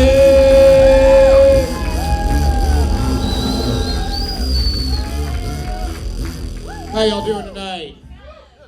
So, anytime I'm at a drive-through window and the lady at the window gives me a bunch of condiments I didn't really ask for, I think that bitch trying to flirt with me. Talking about, I only got 2 bean burritos. There's 12 packets of Diablo sauce in this motherfucking sack. This bitch trying to fuck. So it's on Amazon today. They're selling blowjob machines, $29.99. Amazon Prime, next day shipping to your doorstep. What a time to be alive, am I right, fellas? Holy shit. If you don't know what a blowjob machine is a blowjob is a pocket pussy that fits down inside of a mechanical cup. That cup will jack you to completion, son. 7 different vibration settings, temperature control. This motherfucker's got Bluetooth, y'all. They're not playing. Between that and learning how to bake a key lime pie, ladies, y'all been dismissed. Your services are no longer required here. I don't know if a cup can suck me off quite like a single mom on a holiday cruise ship or not. We gonna find out tomorrow, motherfucker. Man, I don't know what's been going on in my dating life. I used to have all these bad bitches that bring me pies and cakes and cookies and shit. Now, I'm lucky if one to bring me HPV. I do love some pussy though, man. I love all kinds of pussy. White pussy, black pussy, skinny pussy, fat pussy. It's only one kind of pussy really I ain't had yet, and that's that Asian pussy. I guess I ain't had no midget pussy either. Really, I'm one Asian midget away from completing this pussy pie chart I've been working on since I was about 19. There's only one kind of pussy I don't fuck with no more. That's that Gen Z pussy. Them Gen Zs is freaks. I don't fuck them no more because they will stick their tongue all the way in your asshole. And you will like it. I know I sure as fuck did. Thought I was getting a blowy the other day. This lady throws my legs up over my head like baby's getting his dye changed. Stuck her Gene Simmons all the way down in my gas tank. Licked my fucking prostate clean. Being wrong never felt so right. I said, God damn. Made me question everything I thought I knew about myself and my asshole. Was she born the same year The Lion King came out? I ain't fucking with that shit no more, son. Them bitches is freaks. Talking about choke me, daddy. Spit in my mouth, daddy. Come on my glasses, daddy. Yeah. Piss in my hair while the dog watches, daddy. I'm like, God damn you freaky bitch. First off, I ain't your daddy. If you had a daddy worth of shit, you wouldn't even be fucking with me like this right now. Shit, I'd have raised a bitch better than that shit. So we're at my dad's house the other day. We're breaking down a box spring, throw away in the dump. As I get it all broke down, I'm hearing these little girls singing across the yard. They're jumping on a trampoline, having a good old time. I make it back to the dump. I put this thing over, and I can hear what these little bitches are singing now. They're singing, macaroni in the pot, that's a wet-ass pussy. I said, hey, you little bitches stop singing that shit. Y'all know better than that. I sneak back over where my pops is. Says, what were they singing over there, boy? That's how my 76-year-old father learned all about wet-ass pussy. The organism and the song. He'd never heard of either one of them motherfuckers. Him and Ben Shapiro thought that was a fucking venereal disease or some shit. Talking about, bitch better not ever piss on me. Pops, you don't gotta worry about that, man. Oh, man. I finally fucked around and got me one of them Tinder accounts the other day. $19.99 a month so that I could find out, just like Six Flags, I'm not tall enough to ride any of these fucking rides. What a fucking bunch of bullshit, man. Why does every fat bitch on the internet think you gotta be 6 foot tall to give her big ass an orgasm? And I say fat bitch. I'll call a fat bitch to a fat bitch's face. I don't give a fuck. You should heard what them fat bitches been saying about me my whole life. Midget, dwarf, hobbit, but the worst one, y'all, doodle, doodle. Give it up, doodle, up for the Turtle Club. Fuck Dana Carvey, dude. Him in that goddamn movie ruined my sexual prime. Everywhere I went, from 19 to 25, it was turtle, turtle. I ever meet Dana Carvey, I'm gonna kick that motherfucker right in his little turtle dick. Cause let me tell y'all something. Fat bitches do not fuck turtles. Fat bitches do not fuck turtles. That's my 5. Thank y'all. Ivory Jones, everybody! Went a little short of his time, but that's all right. We're not going to hold it against him. Y'all give it up for him one more time, everybody. Fuck yeah. One more. I do want to point out real quick. We actually got not an open bar, but the bar is open back here now. Y'all give it up for Steve and Amber, the owners here. Keep letting us stay here today. Y'all give it up for them real quick. Close out your tabs out there. Tip the bartenders. Open one back here and tip them too. God damn it. Oh, hey, Noah, nice of you to join me back on stage. Ivory, what the fuck, dude? That was 3 minutes and 36 seconds. Oh yeah, he also has hot sauce for sale back there. $10 a bottle. It's really fucking good. Coming from a Hispanic, I can tell y'all, it's really fucking good. Trust me, you'll fucking like it, bud. I don't know if you're Mexican or Samoan. I can't tell. But. Yeah. So we got merch back there. I'm selling Swimming with Sharks Entertainment shirts. Ivory's got hot sauce, and Jade Esteban Estrada, who's coming up on stage soon, has got merch back there too. Hell yeah. Hey Jade, where did you come from to get here tonight? San Antonio. You Hell came yeah. from. Hell yeah. We're gonna get Jade up here soon. You guys are gonna love this shit.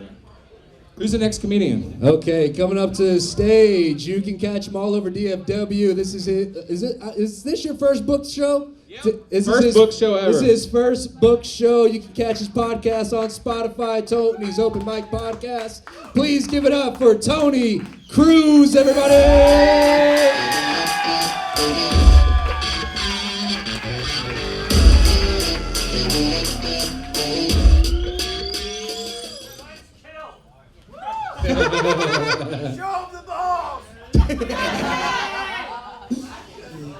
What's going on, everybody? Hell yeah. I'm about to find out, baby girl. Yeah, my name is Tony Cruz, everybody. A lot of people don't know I'm actually half Mexican. I'm a wet crack. My full name is Antonio Jesus Cruz. Yeah. If you translate the Jesus Cruz from Spanish to English, it's a Jesus cross. Could you imagine me looking the way I look and sounding the way I sound? If I went by Jesus cross, I could start a cult, guys. I would too. Maybe none of you folks would be in my cult, but them people in them rural areas, come to think of it, you guys familiar with Sulphur Springs? That's where I'm from. I'm joking, guys. I wouldn't start a cult. Not yet. It's in the works. It's in the works. But now, a lot of people, I just found out recently that if you wear underwear underneath your kilt, it's now a dress. I just want to let everybody know I'm wearing a dress now. Oh, damn, I didn't see. Yeah, I'm wearing a dress, guys. I'm 31 years old, and my balls are already sag, guys. I couldn't imagine not wearing underwear, go to sit down, just fucking sit on your nuts. Oh, goddamn. Shit, I guess that's only me. But now a lot of people like to give me shit for wearing a dress. Don't fuck with the man wearing a goddamn dress, guys. It's a lose-lose situation. Think about it. Let's say we get in a fight and you kick my ass. You just beat up a man in a dress. It's 2023. That's not good on your resume, guys.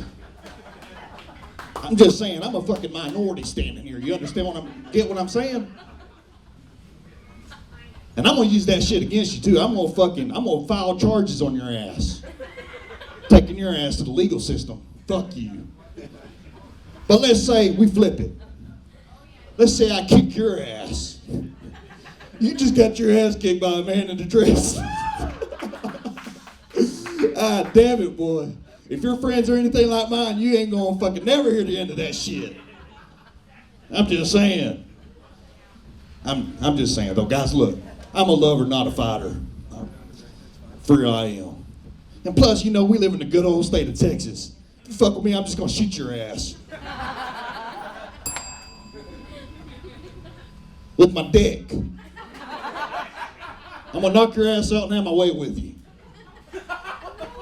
I call that the Bill Cosby.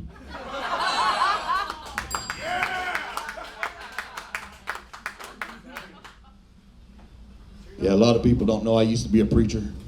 For real, guys, I used to preach the word of God. For real, 100%. Yeah, one night I felt really conflicted after doing a stand-up set. Because some of my material is really provocative and, very vulgar. And then I took a huge shit and felt good, guys. Yeah.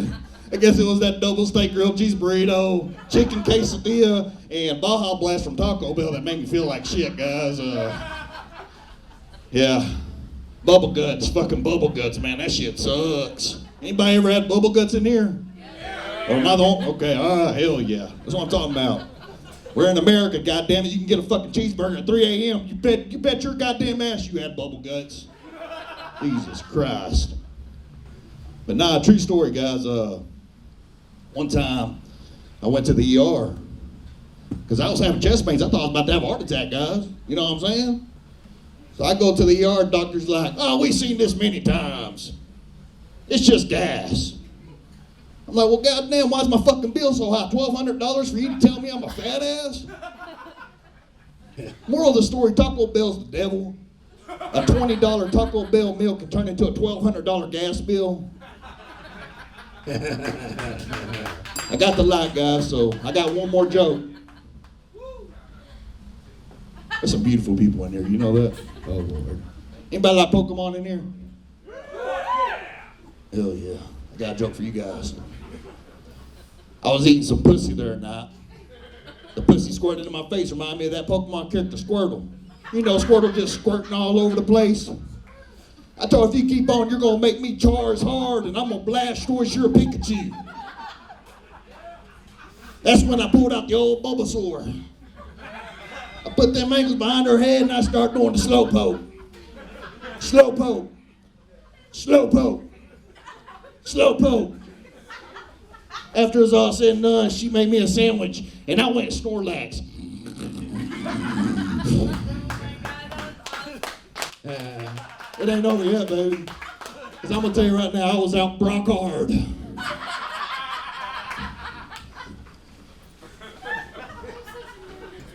You know, my favorite pickup line is what's Tony spelled backwards.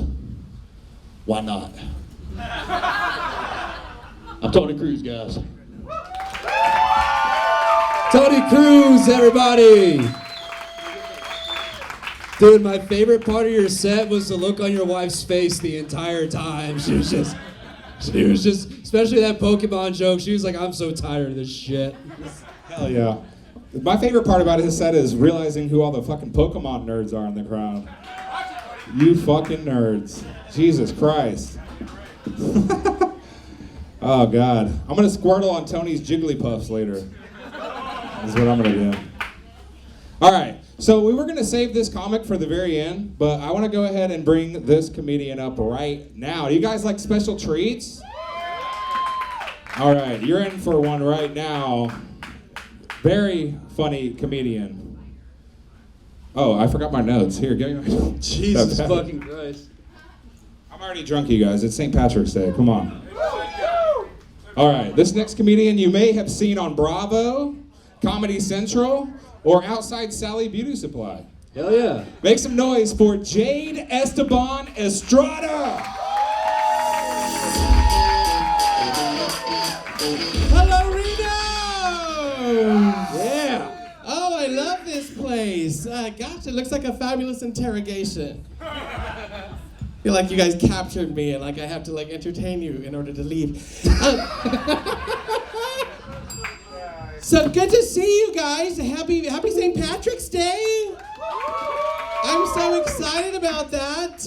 My name is Jade Esteban Estrada. They call me the Prada Enchilada. Designer on the outside, cheesy on the inside.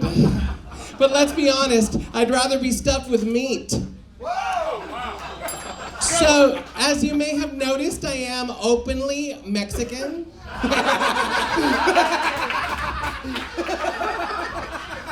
Homo estás?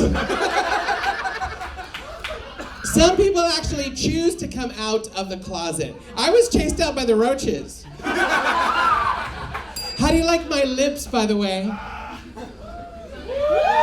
Thank you. I blew a unicorn on the way over here. The name of the lipstick is Bud Officer. Comes in handy with those state troopers on the highway, you know what I'm trying to say? With them, it's always cuffing season. Yeah, non-consensual. So I make the point that I'm Mexican because I have been told I am ethnically ambiguous. Just before the show, one of the comedians was like, so do you have some Hispanic in you? I was like, well, not at the moment. But being from Texas, I grew up hearing a lot of stereotypes. One of them is that Mexicans are lazy. On the count of three, you say boo. 1, 2, 3. When I first heard that, I was like, dude, our ancestors built those big-ass pyramids in Mexico with their bare hands. Maybe we're still a little bit tired. So where are my straight people in the house? Woo! Love my straight people. Thank you for overpopulating the planet. Appreciate you. You need to fucking masturbate more is what I'm trying to say. We're running low on food. As an LGBTQ plus size comedian, I like to represent. It's like a fucking Zoom call. There's like a delay. Did you hear that? It's like I like to represent by wearing a boa during my show, and I've noticed that straight crowds and gay crowds, completely different audiences, like night and gay. Like straight crowds would be like, OMG, he had a boa. Gay crowds would be like, you mean he only had a boa? The place was gay friendly. They didn't say anything about friendly gays. But you know what? Dallas has a great gay pride. Give it up for gay pride in Dallas. Absolutely. But I like to give a shout out to all the sponsors that make those pride events possible, right? Because nothing says equality like a bunch of broke straight guys dancing half naked on a float brought to you by Bank of America. But I gotta tell you, I've never been a very good gay, in all honesty. When I was first coming up, this older guy comes up to me and goes, you know, Jade, gay sex requires a little bit of preparation. I was like, oh, okay. He goes, I'm gonna need you to bring some poppers. I said, poppers, right. So I brought jalapeno poppers. Tore my ass up. Let me tell you, it's the bacon that gets you in the end. True.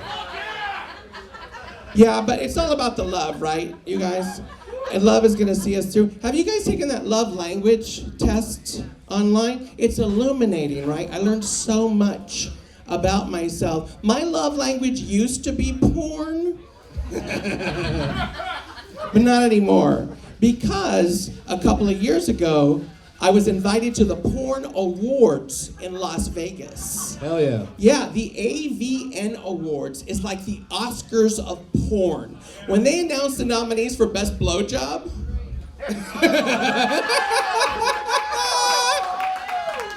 I got all choked up. There in the city of sin, I was introduced to some of the most famous adult film stars on the planet.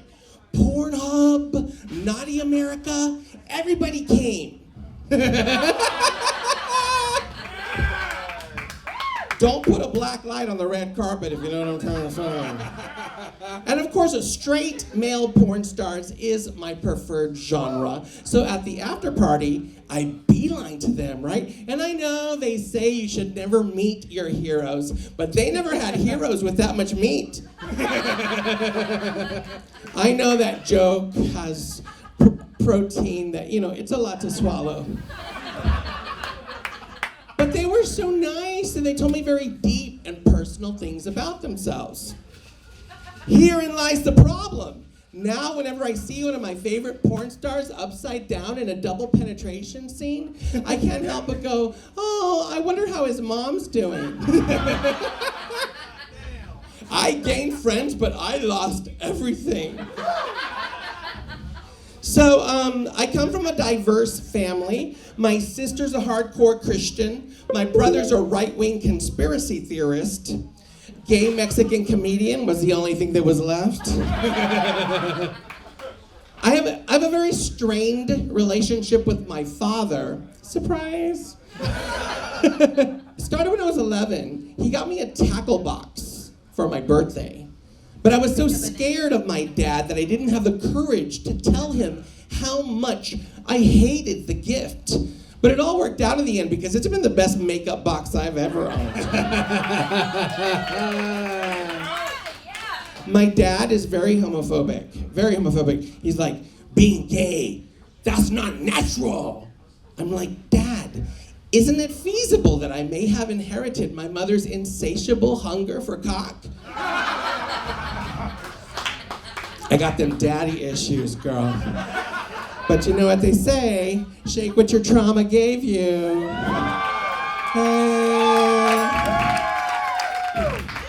I'm happy to see you having a good time. You're a little bit on the fence, but now you're coming around. What is your name? Joe. Joe? I'll have a cup of that. I would treat you like a speeding ticket. I would tear that shit up. I'm just fucking with you. I'll see you at home.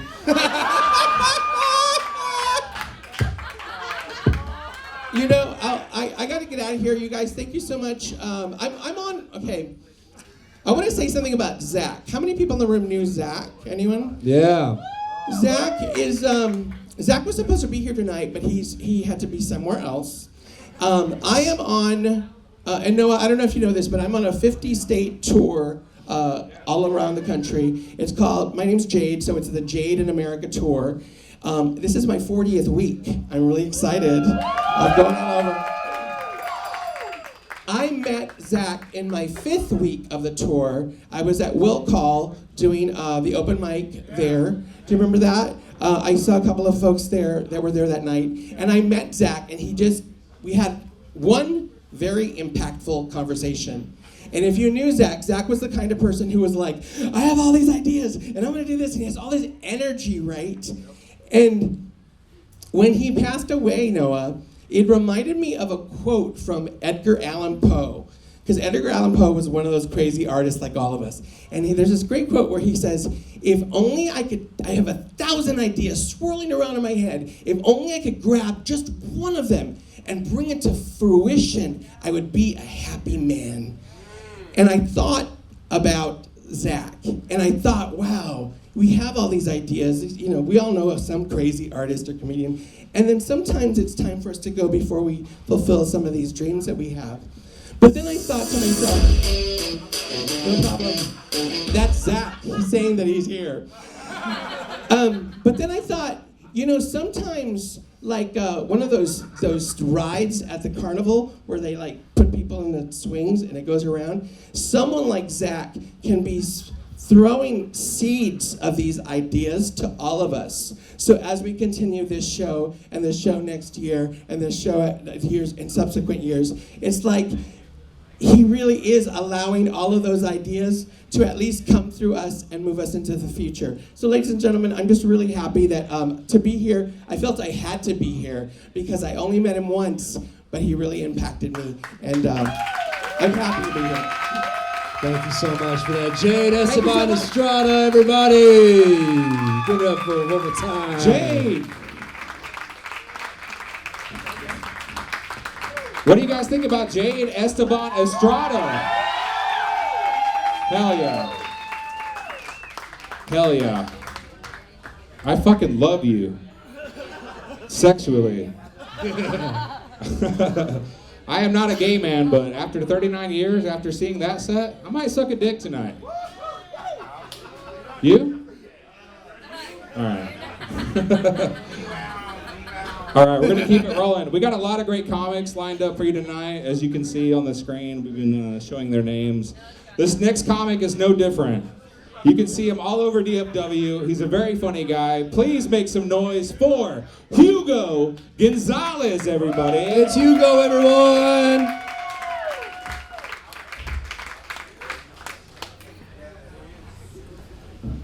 I feel like I'm underdressed.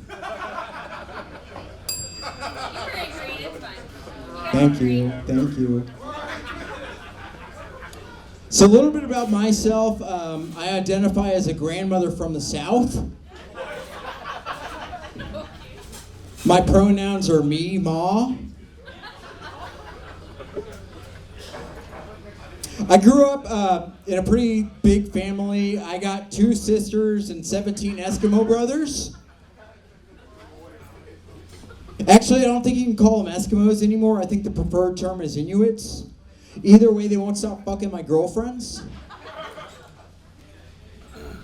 I love my family. I did grow up with 2 sisters, and I'm very grateful for that because I feel like they taught me a lot about how to treat women. My older sisters in particular, they taught me to always treat women with respect, or they'll beat the shit out of you in front of your friends. Yes. Yeah. My older sister was scary as shit, you guys. I swear to God, she was born with like tatted on eyebrows, you know? The doctor tried to spank her. She said, "Think again, puto."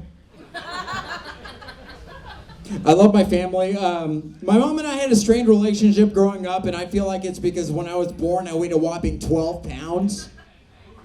Yeah. Yeah. For context, average newborn weighs around 8 pounds. Meanwhile, average bowling ball weighs around 12 pounds. So I don't blame my mom for holding a grudge because if I gave birth to a bowling ball, I'd probably have to split.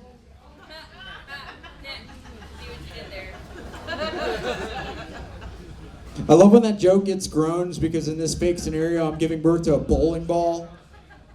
And apparently people are expecting me to raise it.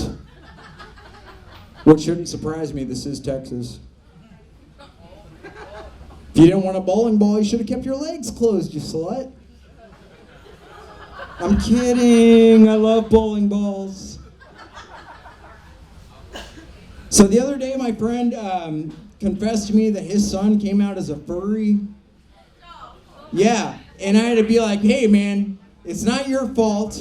It's not your friend's fault. It's television's fault for making these cartoons too goddamn sexy. Seriously, thanks to Space Jam, I'm attracted to bunny rabbits. Thanks to Disney, I'm attracted to mermaids. Thanks to Rugrats, I'm attracted... Never mind. Need to remind you guys, these are jokes. I know mermaids aren't real. So all my life, my family's given me shit for being a bad Mexican. Like, I'm too whitewashed. I'm too, I'm too whitewashed. And I had enough of it. I did something I should have done a long time ago. I had them deported. It's as cold as ice, right? I am a bad Mexican, though. I'm the kind of Mexican who hires other Mexicans to mow his lawn. I'm the kind of Mexican who Spanish sounds like a frat boy from Cancun. Yo soy un tipo de mexicano que tengo drinkable water. The other day, somebody called me a self-hating Mexican, and I resent that because I love myself. It's other Mexicans I hate. I can tell that joke because I'm racist. Checks out. So I was doing an open mic recently, and this guy came up to me and was like, "Hey man, you're really funny, but I gotta say you're kind of leaning on the gay thing." Oh, wow. Yeah, I asked him what he was talking about. He's like, no, you were good. It's just like you had your hand on your hips the whole time. I didn't know a hand on the hips was comparable to a dick on the lips. They don't teach you that at conversion camp. It makes sense though. You guys ever see a pregnant lady at a movie theater or a grocery store? Gay. Are you guys familiar with Superman? Super gay. And for the record, I have no problem with gay people. Some of my best friends have gay friends. I'm just sick of people assuming that I'm gay. And I swear to God, if guys don't stop thinking I'm gay, I'm gonna start using teeth. Wow. All right, man. That joke is dedicated to my high school girlfriend. She will be graduating next year. No, guys. Yeah. She's not a minor, she's just really fucking stupid. I've been Hugo Gonzalez, thank you so much. Hugo Gonzalez, everybody! Fuck yeah! Hell yeah! I heard it was a good set. I missed it, unfortunately. I had to piss. Hey, are you guys having a good time or what? It's St. Patrick's Day. I'm gonna get blackout drunk. I don't know about you. One more time again, Amber and Steve are over there with the bar. Make sure to tip them. They're allowing us to have this show. We appreciate them very much. Yeah, seriously, Reno's Chop Shop is fucking the place to be. God damn, yeah, this is fucking amazing. Thank you for letting us do this show here, Steve and Amber. Hell yeah. Let's keep it rolling. Let's get somebody real fucked up here. Oh, fuck. Okay. Coming to the stage. I have to give a disclaimer before he comes up here. If you haven't been offended yet, please prepare yourself because he has been banned from multiple comedy clubs and he's actually gotten us banned as well, but we still love him. We keep him on the show. Please give it up for Greasy Gordo, everybody!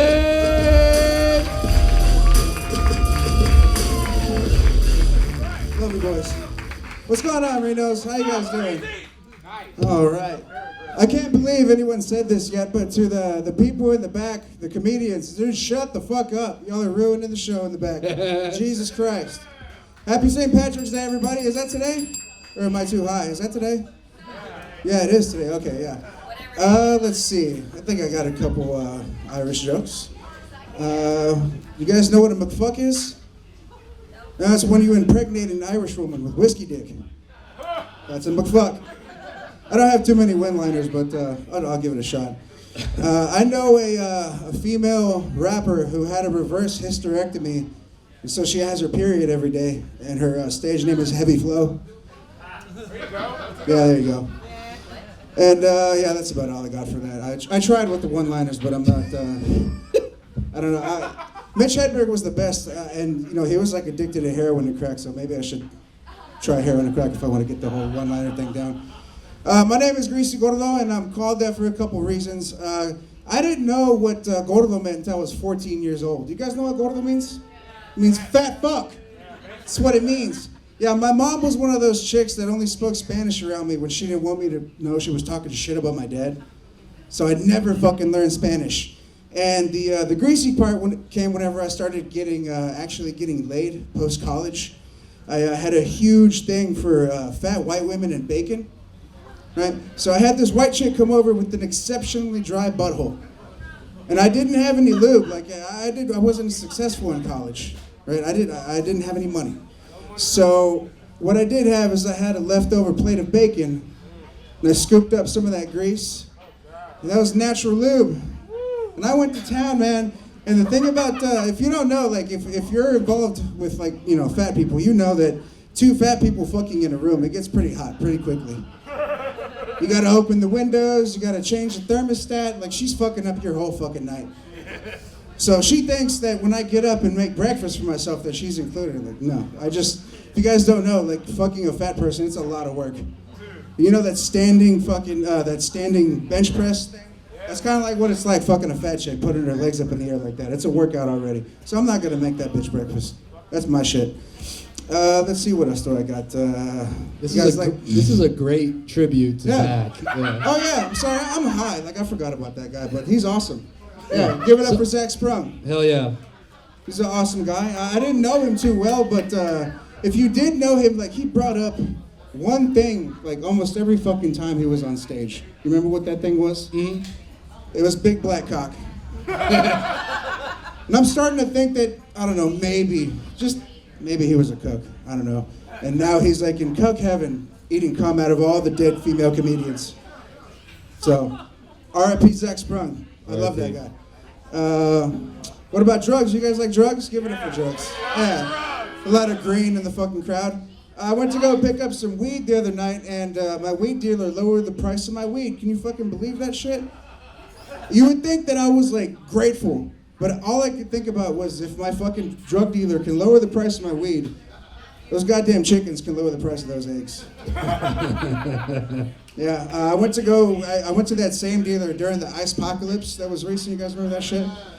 And I asked him, I was like, how are the roads by your place? Do I need to like fucking put on winter tires on my shit or what? And he was like, how the fuck should I know? And I don't know about you, but every time you buy drugs, what does your drug dealer say at the end? Like, be safe. Be safe. The one fucking time I'm trying to be safe. As you can tell, me and Noah go to the same tailor. It's not racist because we did support a black business, technically. Like, the guy who sells the shit found out he was black Irish, so. I was wearing this fucking shirt at Quinlan's the other night.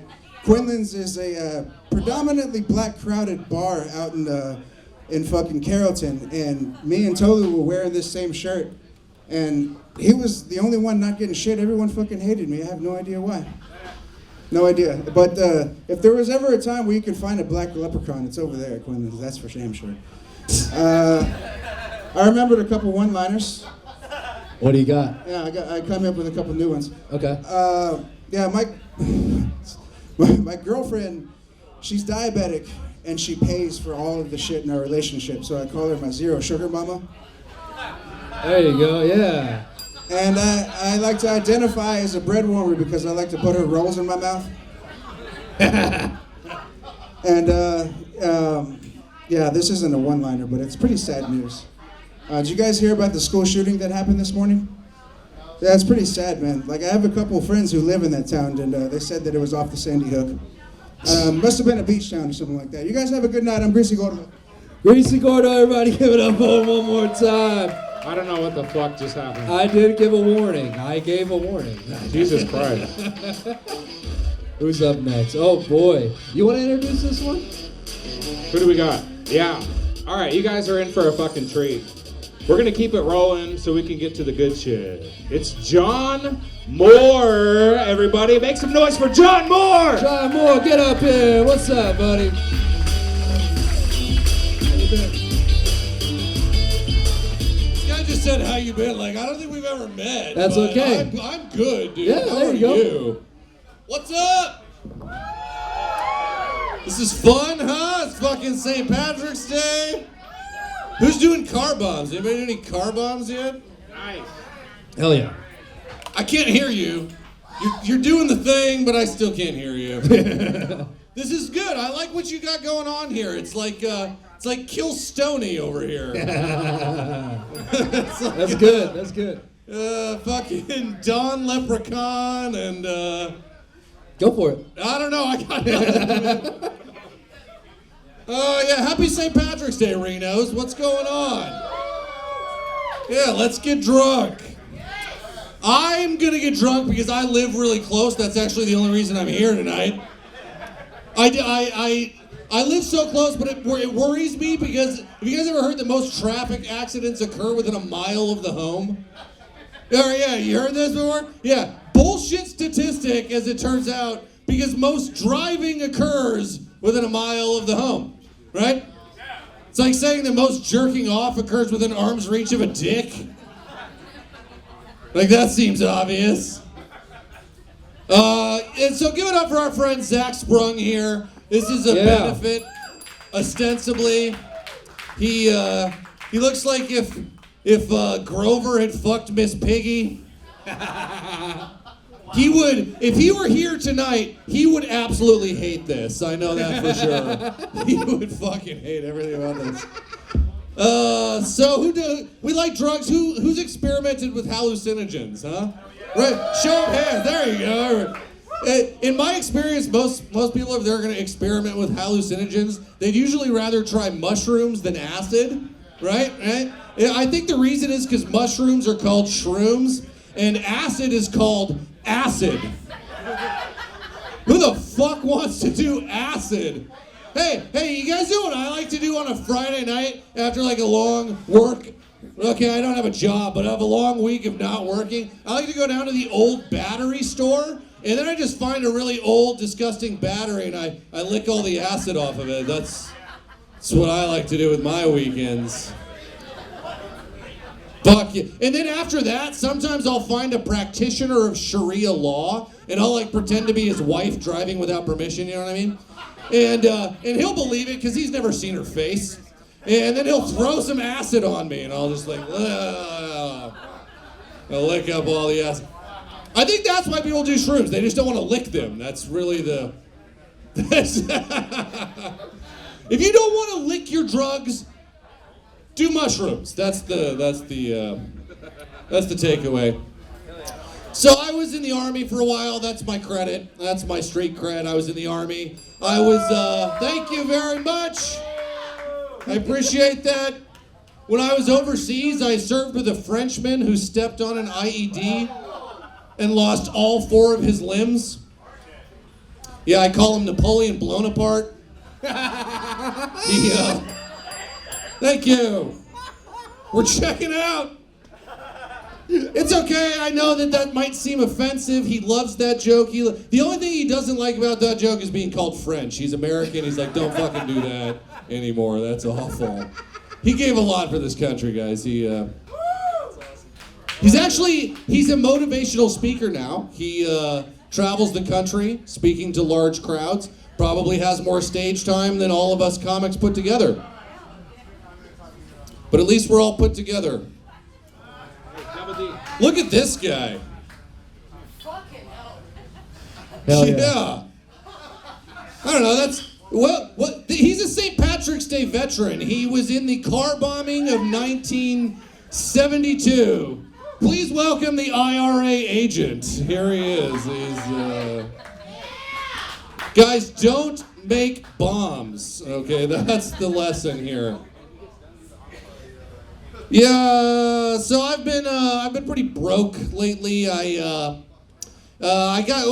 so broke now that like when I punch an address into Google Maps, it just like automatically assumes that I'm walking to my destination. Does it do that for you? Or is it just me? I did get a job recently. I had to take a drug test, and I do drugs. So I had some friend give me some clean pee, right? You ever done this before? Here's how this is supposed to work. You're supposed to take the pee and then you like smuggle it into the drug test, and then you like, I don't know, give it to them somehow. But I was like, I don't know, that seems kind of gross. I didn't want to carry the pee on me. So what I did is I drank the pee and then I just peed it back out. How do you know? You're right, it's not. I didn't get the job. But you tried. I did my best. Anybody ever tell you guys something is easier said than done? You heard this before? Yeah, that's annoying, right? Because think about it. Everything is easier said than done. Except tongue twisters. Yeah, they're hard to say. Okay, I'll give you one. For example, my safe word is toy boat 3 times fast. Go ahead, try it. It's fucking impossible. What did I say? I say I'm like the Houdini of erotic escape, you know? The truth is, I didn't think I would need a safe word until I met a girl who told me to put my balls in her ass. Yeah. It was her idea. At first I was like, all right. And then I was like, God damn, that is easier said than done. All right. Happy St. Patty's. My name's John Moore. John Moore, everybody. Holy shit, what a good set. Hey, how y'all doing right now? I spilled gasoline on my hands earlier, and check this out.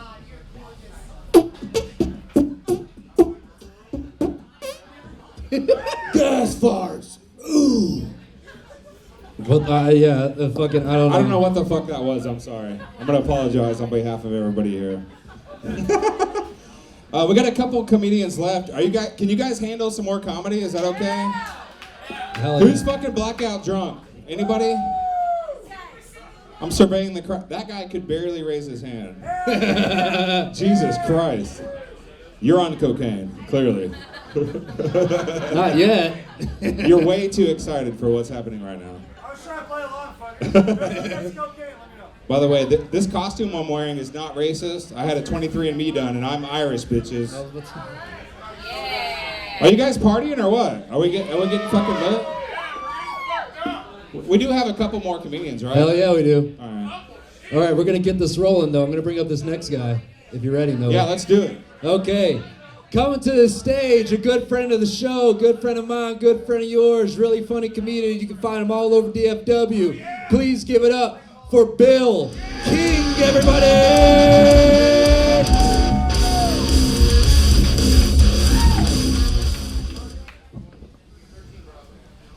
You guys give it up for that last comedian. That is the Bear Grylls of comedy. Hell yeah. John Moore's the Bear Grylls of comedy. Adapt, improvise, overcome. Stick your balls in her ass. All right. This guy's looking at me like, are you serious? These are jokes? No, I do look like a homeless veteran. Woo! Give him $1. Give me $1. And some cocaine if you have it. Hell yeah. Love the cocaine. Now, a lot of people that I meet say that I look like a closeted gay guy. Yeah, some nods going on. They're surprised to find out that I'm married, but when they see my wife, they're like, man, that guy has a great looking beard. Beards are trending. It's a term that, hey, I just got $1. I can do my cocaine with this $1. Hell yeah. Oh shit. There's some cocaine on this $1. No, my wife and I live with my dad. I'm married. Don't look like I should be. Boo. No, she's way too hot for me, you guys. She's sitting right here recording this goofy bullshit. Yeah. No, dude, it definitely looks like I'm one of those guys that went the Philippine, mail order bride option. This is my Filipino wife, Lizzie. Straight from the Philippines. She cost me $1,200. Oh yeah. Seriously? The price just went up. $1,500 for my Filipino wife, Lizzie. We're auctioning my wife now. No, my wife and I live with my dad. That's why I'm auctioning her off. We're getting sad now. No, we were all in the living room one day, sitting on the couch, and she was scrolling through Facebook, and she said, hey, babe, I'm going to get this. And she shows me a picture of a shirt that says, your dad is my cardio.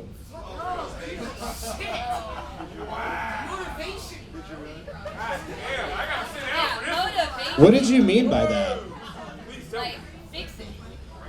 He's fat. They're not jogging, you guys. I'm serious. We're going to have an intervention when I get home. Yeah.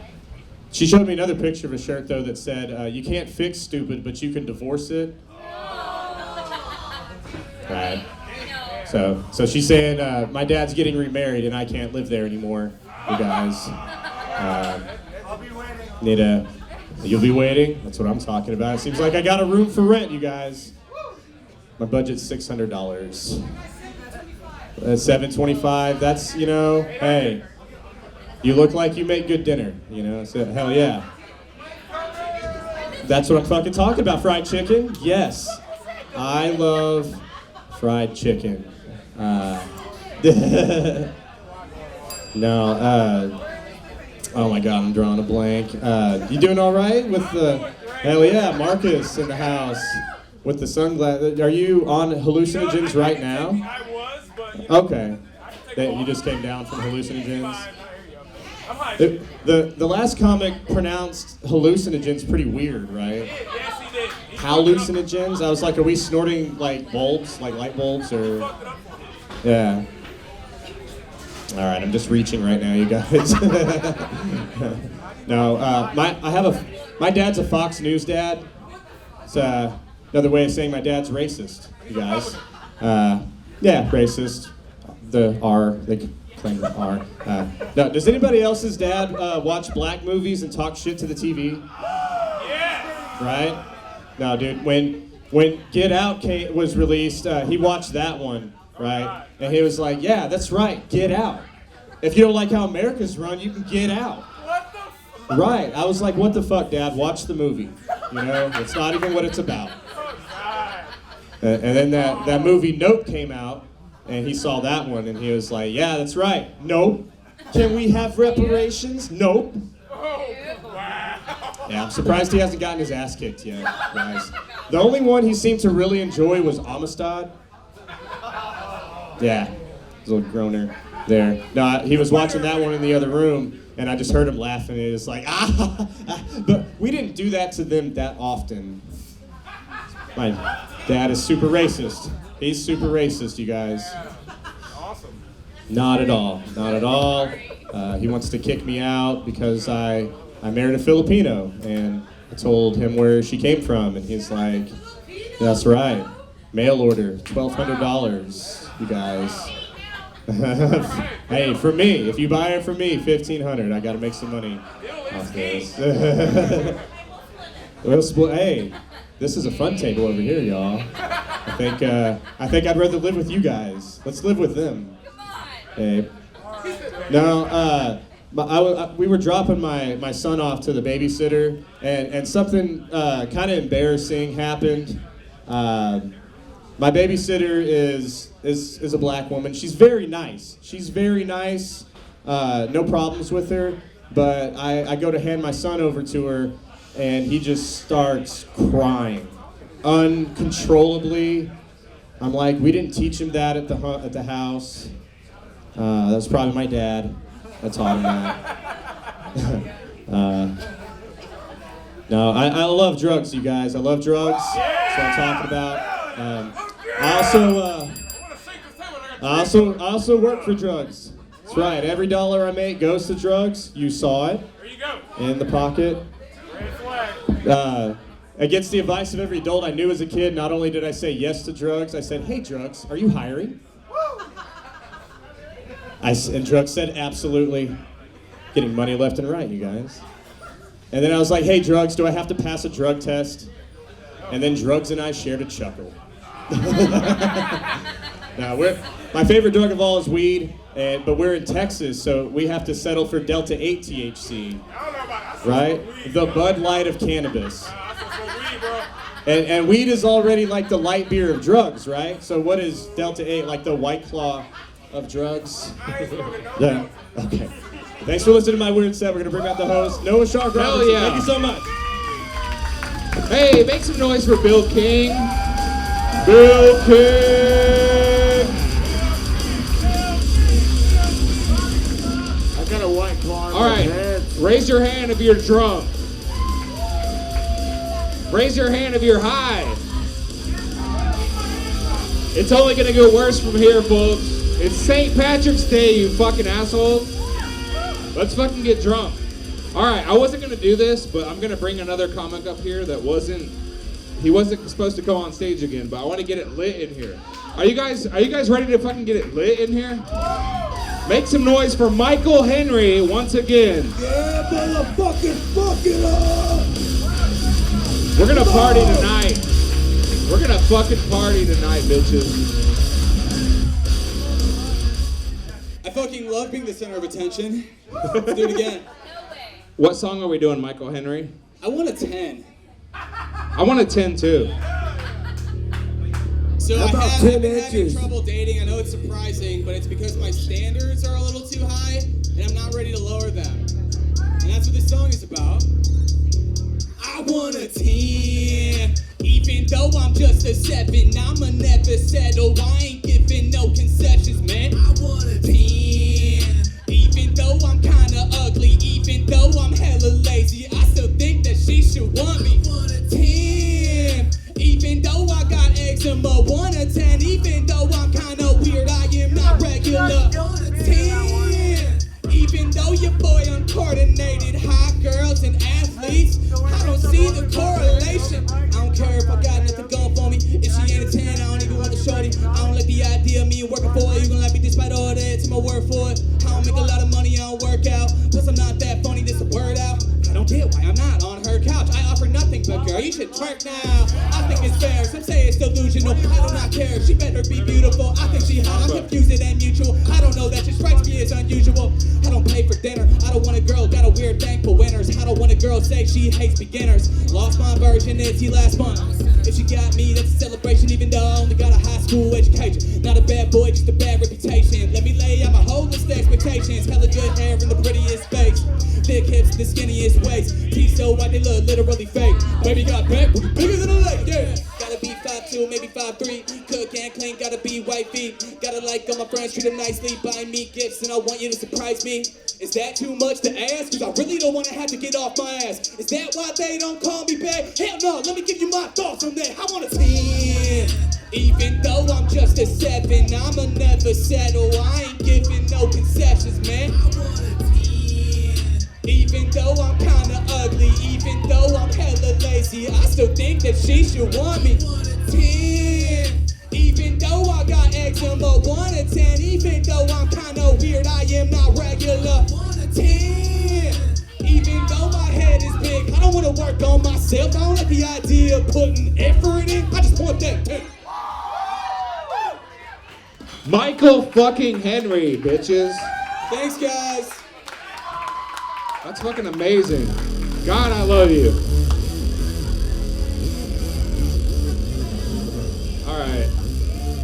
We're gonna keep it rolling. So I don't think our special mystery guest showed up, actually. You never know what's gonna happen at a comedy show, that's fine. But what we're gonna do is we're gonna get your co-host for the evening up here to tell you some jokes. It's fucking Anthony fucking Ramos, everybody.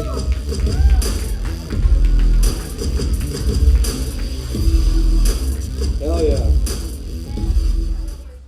Someone left their beer. I don't know whose it is, but fuck it. We're gonna roll with it. All right, guys, y'all doing all right tonight? Fuck yeah, man. I'm celebrating a little too. I turned 27 2 weeks ago, so it means a couple things. Yeah, I know. You're looking at me like, oh, you're so young. I know. I don't look like it, but it's fair. But that means a couple things. That means that I've officially been smoking weed for the most of the time I've been alive. Yeah. I learned a lot of things about smoking weed, man. One of the things I learned is I really don't like the stigma around marijuana. Everyone thinks that if you smoke weed, you're a loser, you're a piece of shit, you're lazy, and you're just not a good person. But I was born Hispanic in America, so I was already pre-instilled with those values. Might as well double down. I got a lot of tattoos, so now I'm a triple threat. I'm basically Highland Park's worst nightmare at this point. I love all the talking that's going on. Y'all are fucking awesome. That's okay. Hey, another thing I learned about smoking weed, every single race has their own different habits and tendencies when it comes to smoking, all right? For instance, Mexicans. When you smoke with Mexicans, you're more than likely smoking in a car or garage or their tool shed, just basically anything that could be hotboxed, okay? You would think that since we have the drug cartels, we have the best weed, but unfortunately, we have the worst. Doesn't really make sense. And Mexicans are the only ones. We're the only ones that will ask you this shit. Hey, dog, you high yet, fool? You high yet? Like, yeah, man, this weed's barely green, but it got me going, I guess. Fuck it. Smoking with Asian people is a little weird. It always reminds me that I'm poor. You know what I mean? I don't know if you guys ever smoked with Asian people, but they have the most advanced technology when it comes to smoking weed. I trained boxing with this guy from China, and I shit you not, his bong has 4 filters, LEDs, an ice tray, and to pull it, you don't even have to take the bowl out. You just press a button and it pulls it for you. So after I hit this Raytheon engineered bong, my buddy looks at me and he hands me a gas can with a mask attached to it and he goes, hey man, hit this oxygen now. I looked at him, I was like, dude, what the fuck are we doing right now? Like, you do realize I'm used to smoking out of a Coke can with a bunch of holes in it, right? Like, Asian people are also the only ones I know that have moon rocks. You guys know what moon rocks are? Yeah. Moon rocks are basically, like what it is, it's weed that's rolled in oil, THC oil, and then they cover it with keef, and if you're lucky, they throw in some THC crystals. At that point, you're fucking just traveling to the moon and back. That's all you're fucking doing. There's no high. That's drugs. Black people. See how fucking quiet it got in here? Fucking. What y'all think black people were gonna get omitted from this? That'd be racist. That's a couple. No, I love black people, man. I love smoking with black people. Y'all got the best weed. It's not even fucking close. Black people got the best weed. But y'all never call it weed, though. It's always gas, kush, za, or loud. If you don't know what gas or kush is, fuck you, narc. If you don't know what loud or za is, Loud just means that the fragrance of the weed is so fucking potent that you can smell it from blocks away. And za is shorthand for exotic, meaning that the weed you're about to smoke is very high quality. Yeah. You guys just got an ebonics lesson from a Mexican. You're welcome. Smoking weed with black people is fun, man, but there's always one black dude in the group that holds on to the blunt for too long and he treats it like a talking stick. I got your attention now, didn't I, motherfucker? Yeah. It's like, dude, are we smoking weed or are we smoking cigars? Why the fuck are we relighting this shit so much? Oh, man. So, I'm going to be honest, I never smoked with Indian people before. I think they're too busy making their parents proud and smoking hookah instead. That's fair. White people, everyone's favorite, white people. White people, y'all crack me up. Y'all do realize y'all the only ones still smoking dabs, right? Like, do y'all know what dabs are? For those of you that don't know what dabs are whenever you turn weed into hard drugs. You need a fucking rig to smoke and everything. It's all fucked up. I'll never forget. The first time I met some of my friends, some of my best friends to this day, the first time I met them, I walked into the apartment and they were chasing the dragon. Now, if you don't know what chasing the dragon is, good for you. You grew up in a good neighborhood. But if you do know what chasing the dragon is, what it is, it's a way of smoking heroin, okay? It's really easy to do. All you need is tin foil, a lighter, a straw, and some heroin. Get black tar, it burns a lot easier.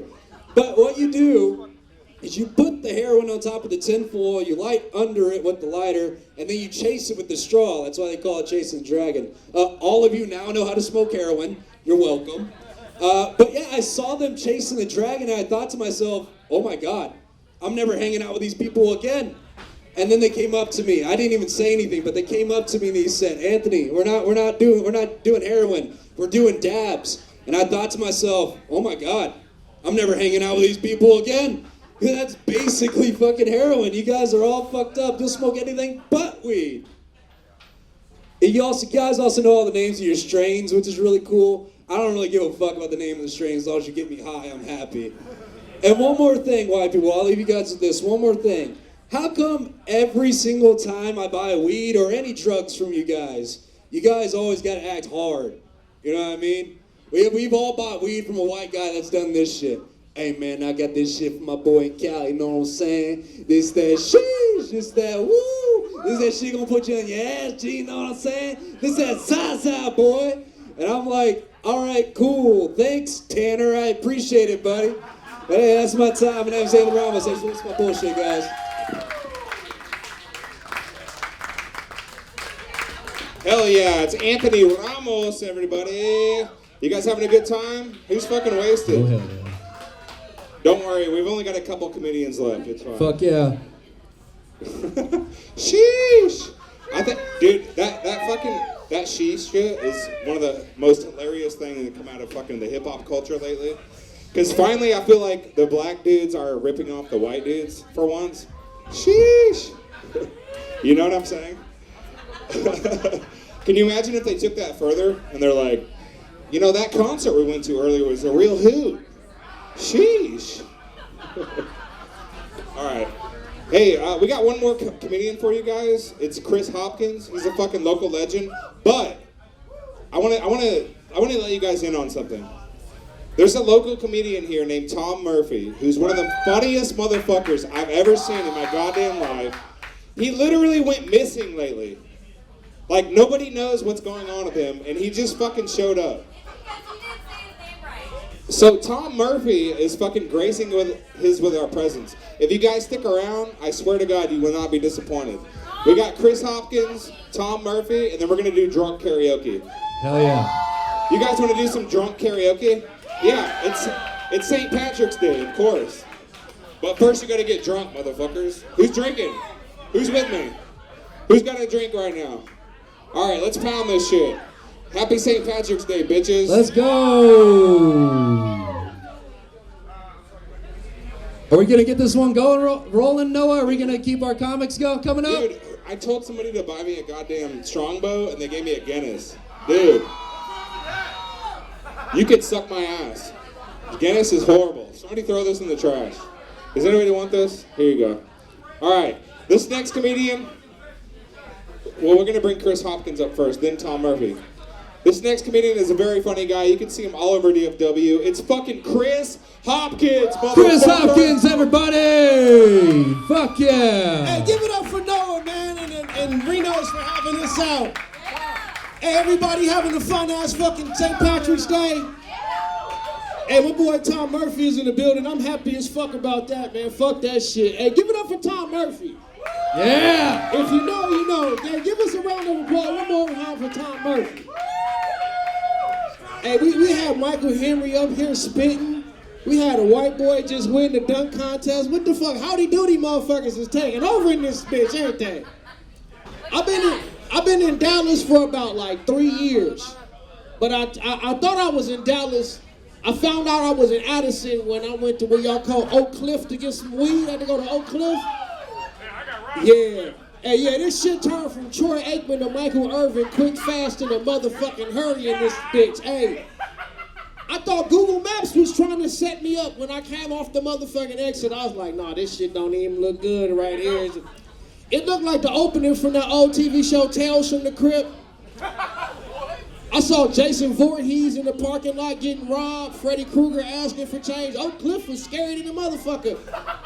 But then I found out that wasn't even really Oak Cliff. That shit was Candyland. You aren't really in Oak Cliff until you can see the Ferris wheel and it's like 4 or 5 niggas look like Dennis Rodman on every motherfucking corner. Hey, Chris, 1 second. Guys, just want to let you know, if you've never been to a comedy show, please keep your chatter to a minimum, a little bit of a whisper. These comedians work really hard at their craft. We should show them a little bit of appreciation, all right? You know, I just smoke weed and jack off to like porn. I ain't do no homework for this shit. If you're not listening, fuck you. You missing out. Fuck you. You probably not finna get no pussy after this anyway.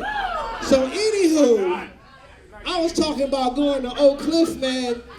And you know you in a fucked up area when all the streets is named after people. I turned down Both and John. I was like, damn, that name sounds familiar. What happened to him? Then I turned down MLK. I was like, okay. Then I turned down Malcolm X. I was like, these niggas got an MLK and a Malcolm X? These niggas is not bullshitting down here. Then I turned down Second, and I started driving down that bitch, and I realized you need to exercise your Second Amendment right if you want to get up out this motherfucker, because it got downright scary. But then I was kind of driving around. You know, I'll be moving around the city seeing shit. I went to a place where they call Harry Hines Boulevard. Y'all been to Harry Hines? Hey, fuck Disney. Harry Hines is the Magic Kingdom. Disney ain't got shit on Harry Hines. Hey, I went to a spot. I got a used tire, a cell phone, and a blowjob in the same spot and was out in 15 minutes. Hey, I'm fucking going back, man. I love Harry Hines, man. I got a 70-inch plasma screen TV coming in. Some purple cowboy boots to come up to here. I got a sex doll coming from Japan with the stretch marks already in the bitch. I can't fucking wait. Oh, man, Harry Hines is the shit. I'm living in what they call Irving now. Y'all been to Irving? Irving is cool. I got pulled over by the Irving police, though. I got pulled over. I was on the way to do some comedy. It made me feel a certain type of way, though. I got pulled over by the police. They was like, all right, step out the car. And I was smoking, you know, because I was about to try to get my funny on so they could smell this shit. It was like, you got cannabis in the car? I was like, yeah. They took my little blunt, threw it on the ground, stomped it out. It was like, stand over there. They looked at my license. It was like, okay, Christopher. It was like, okay, you free to go. I was like, wait a second, y'all not gonna shoot me or tase me or beat my ass or nothing? I was like, nah. Your name Christopher. You look like one of them Fox News watching motherfuckers. You harmless. I felt disrespected as hell. I was like, damn. Hey, so one of y'all motherfuckers just talking shit, one of y'all Dallas comics, y'all got to sell me some cocaine so these cops take me serious in the street. I can't take this disrespect. Hey, I went to Chicago and got stuck through the summer, man. I'm glad to be back in Texas. Y'all talking about the cocaine? Y'all get the cocaine like right off the bone like a butcher shop. They cut that shit off right there in like Irving and shit. Y'all know dope dealers is out here. Hey, all these drug gangs, man, them motherfuckers run a tight ship until National Geographic show up. Then that shit is like MTV Cribs. They put that Fat Albert voice on. Come on back here. This is where we get the keys and we cut them up at. But it's like, motherfucker, we see your house. I know that dog, I know that painting. We finna raid your house in 5 minutes. I don't know what the fuck they trying to do in urban. North Dallas is kind of crazy too, because they got all kind of churches, man. They got like Jesus, Mexican Jesus, they got mosques, they got motherfucking Hindu shit. Hey, I seen a church, them motherfuckers take cash, check, credit, food stamp, Bitcoin, and plasma. They wasn't there, it ain't bullshit in North motherfucking Dallas. Tony, good catch. How the fuck y'all doing tonight? Yeah. Now, I try to avoid the crazy political, racial shit, because it's low-hanging fruit, but man, there be shit that going on that I just can't ignore, like Marjorie Taylor Greene from Georgia. She tried to say the California wildfires were started by Jewish space lasers, and I thought about that shit, and I was like, how come Jews is the only motherfuckers with space lasers? Like, that's kind of racist right there. It's like, how come it's not a black space laser to cut hair and split cigarillos? Or you can have a Puerto Rican space laser that also cuts hair. You can have a Mexican space laser that cuts your grass and fix your car. You have an Asian space laser to do your calculus homework so you don't fucking lose your trust fund. No, it's all kind of space lasers they could have fucked with. And see, people don't understand, man. They try to talk about shit that's racist, that's not really racist, and they don't understand what the fuck is really racist. Like, people got mad about the Charlie Brown Thanksgiving special. They said that it was racist because Franklin, the only black Peanuts character, was seated over here, and all the white Peanuts characters was seated on the other side of the table. But I'm here to tell y'all why that's not racist. See, Franklin went to his little uncle's room, right? He stole about a gram of that loud and some Boone's Farm. And he went behind Snoopy's doghouse with Peppermint Patty. You know how the redheads is. He was getting some head. But they ain't smoke all that loud. He had some weed in his pocket. He ain't want Charlie Brown mama to come over there with that womp bullshit. So therefore, the Charlie Brown Thanksgiving special is not racist, but I will tell you what the fuck is racist that y'all might not even fucking realize is racist as fuck. Water. Yeah, I fucking said that shit, water. Because white folks, y'all done took y'all black friends swimming and like, oh, just lay back and relax. You'll float straight to the bottom of the motherfucking pool. Fuck water. Hey, y'all seen the Summer Olympics? Niggas is in everything but the motherfucking water. These racist ass shit. He's like, how you gonna give me some water, man? I'm sitting over here. I'm drinking this kerosene and Kool-Aid over here. Fuck this water. Hey, hey, but for real though, hey, look at Jamaica. Jamaica done produced some of the most athletic motherfuckers that ever walked the earth. Usain Bolt, some of the fastest people. It's an island surrounded by water, and can't nobody swim. And water racist than a motherfucker. Yeah, buddy. Now, white folks, don't y'all get too happy. We got any NASCAR fans in here? White folks, you got NASCAR fans? Yeah. Now we got play some Skinner. All right. White folks, I got some bad news for y'all. Y'all got about like 3 years left, and the fucking NASCAR gonna look like the NBA. I'm trying to tell y'all.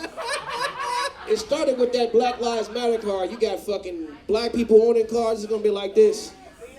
And the number 40 Old English cars in the lead, followed by the 5 on the Swisher Suite. Coming on the outside is the Hennessy car. Oh, and the Newport car just been pulled over for bad pads. We got niggas asking for rides in turn 3. Race was over 2 hours ago. Billy Bob Copenhagen won. We got niggas doing electric slide, listening to Earth, Wind, and Fire on the Winfield. NASCAR's gone. Y'all might as well kiss that shit goodbye. How y'all doing tonight, man? Hey, I'm about to get into it. I'm about to run the light. Fuck y'all. I'm about to get into it. Hey, I need a round of applause for my boy Zak Sprung, first off. Hey, that was my motherfucker for real. I got some stories to tell. This ain't got no punchlines. Some shit this motherfucker got me into, but I need a round of applause for my boy. Hey, I'm recently single and shit, and it's hard being single and trying to date and shit, because you wind up realizing like what you might have had was better than what you fucking with. I fucked up and dated this bitch in Tennessee that was one of the militant vegan bitches, And she was like, I don't just, not eat meat just to stay in shape or look good. It's like, I care about the animals and everything. I was like, all right, so that's cool. I made the mistake of going to a vegan restaurant, this bitch. They gave me some tofu with some motherfucking Durkee's Red Hot on that shit. I was like, this is not fucking chicken wings. This is not fucking chicken wings at all. So we made a compromise. She was like, I got the tickets. She wanted to go see this festival with the Flaming Lips. She's like, if you get the tickets, I'll bring the refreshments. I didn't know what the fuck the refreshments was. I bought the refreshments. This bitch showed up with more dope than El Chapo. Damn! I mean, she had motherfucking mushrooms, THC bears, everything. Then she broke out the cocaine. I was like, hold on. Is that cruelty-free cocaine? With no humans harmed in the process of that cocaine? I was like, so fuck that, fuck the humans. You don't care about just fucking up the animals. She ain't like that shit. She got mad. I fucked around and I dated this one chick in Atlanta. And she was one of them damn witch bitches that kept trying to feed me quinoa. I didn't know how to pronounce quinoa. I was like, we having quinoa again? I thought about that. I was like, there had to be like some chick in like one of them hood Dallas hospitals having a baby, wrote like quinoa on the fucking birth certificate. It's like, oh, you named the baby quinoa? No, bitch, that's quinoa. Now, white people laugh at that shit, but I got something for y'all white folks, man. Y'all need to understand this, like, y'all wonder why y'all little boys keep shooting up the school. Well, you named that motherfucker Hunter, Shooter, Gunner, Ruger, 30-06, AR-15. He gon' shoot up something. God damn. Now, a little bit about me before I go, man. I'm a father to biracial kids, and my biracial kids is getting out of control because they too goddamn woke and they don't need to be going as far as they. Like last month was Black History Month, and my daughters was going crazy. It's like I don't need to hear shit from y'all after the motherfucking 14th. Y'all got half the month. I went to Chattanooga and my daughter picked me up, and she went from playing Boot Scoot Boogie to fuck the police. I'm like, how the fuck you do that? Like, can we get some type of transition? And she came with me. She's like, how come all the white women you date look like mayonnaise sandwiches? Only thing I can say was your mama. So I'm going to get out of here. Like, I got one more story. She took me candle shopping. And we were shopping for these candles, and she showed me this candle. She's like, this one smells like lavender. I'm like, that's cool. She's like, this one smells like hot apple pie. It smells like a pie's in the oven. I was like, all that shit is cool. How come ain't no candles that smell like the other side of the family? She's like, what you talking about? So how come ain't no Newport and Hennessy scented candles? Or a candle that smell like 6 pit bulls tied up in the backyard? Or a candle that smell like Martin Luther King hanging up at your grandmama's house? Hey, I'm a broke ass comic, man. I'm trying to get my money. I came out with them candles. I got some more candles coming out. I got a candle that smell like probation coming out. Hell yeah. I got a candle coming out that smell like let me hold $5. Now, if you want to know what that smells like, I'm going to be right over there when I come off stage. Hey, I want to thank y'all for coming out, man, and honoring my dude, Zak Sprung. Give it up for Noah. Hey, we got a great show coming up. Hey, but most of all, give it up for my dude, Tom Murphy, coming up next. All right, we have reached that moment where it is the end of our comedy show. Oh, shit. Are you guys having a good time so far, or what? You guys are fucking amazing for coming out on a St. Patrick's Day. Hell yeah.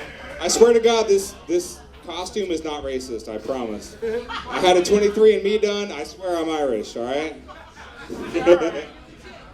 All right, so for those of you just joining us, by the way, give it up for Chris Hopkins, everybody. Chris motherfucking Hopkins. And all the comedians that came out tonight.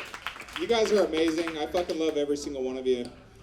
But as I mentioned earlier today, those of you just joining us, earlier I said you never know what to expect on a Swim with Sharks Entertainment Comedy Showcase. And that is what's happening right now. Your final comedian of the night just popped in. We thought he was fucking dead. I'm not gonna lie. I thought he was dead. But he's here with us. He's one of the funniest motherfuckers I've ever known. Please make some noise for Tom motherfucking Murphy. Tom Murphy, everybody!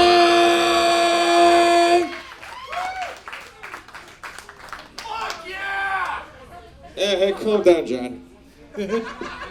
They thought I was dead. Do not believe the hype about Dallas cocaine. Fentanyl my ass. I haven't gotten a solid night's sleep in 3 years. I've been getting the test strips to try to fucking catch some of it, you know, and fucking none of it. Not one fucking baggie of fucking fentanyl. I'm from the Midwest. The fentanyl's cut with coke up there, you know. Yeah, fucking yeah. Or Harry Hines was mentioned earlier. Do we want to have a round of applause for Harry Hines? Do we? Yeah. Where are the Johns in the audience?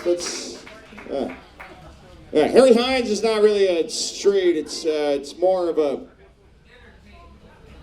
it's a line that is drawn down the heart of every man and woman in this country. A line that separates good from evil and pleasure from pain. You know, and that line gets muddy sometimes. So does your dick if you go to Harry Hines. Yeah. Yeah. Yeah, I've been driving Uber Eats in this town for a long time. Yeah, that's how you do it. That's the new National Geographic. You know, you just fucking gig economy poverty. That's how you learn about a city. Yeah. You guys like? What do you guys like? Somebody shout something out. I don't know. Music.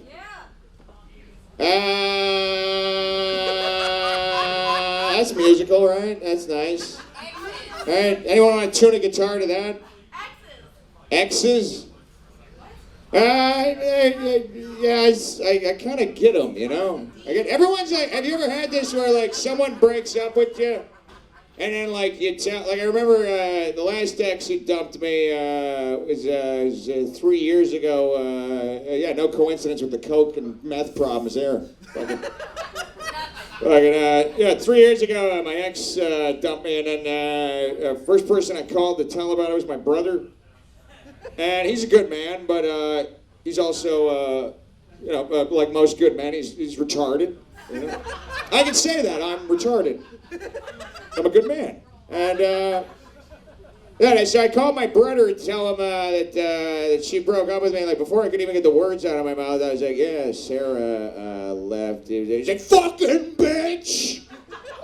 Fucking dumb cunt! I'm quoting him, I can say cunt. And now I'm referring to the word, you can refer to it, you can quote it. Not gonna do it with the N-word unless we have a unanimous vote. I don't know how many are here. Not saying how many N-words are here, how many black...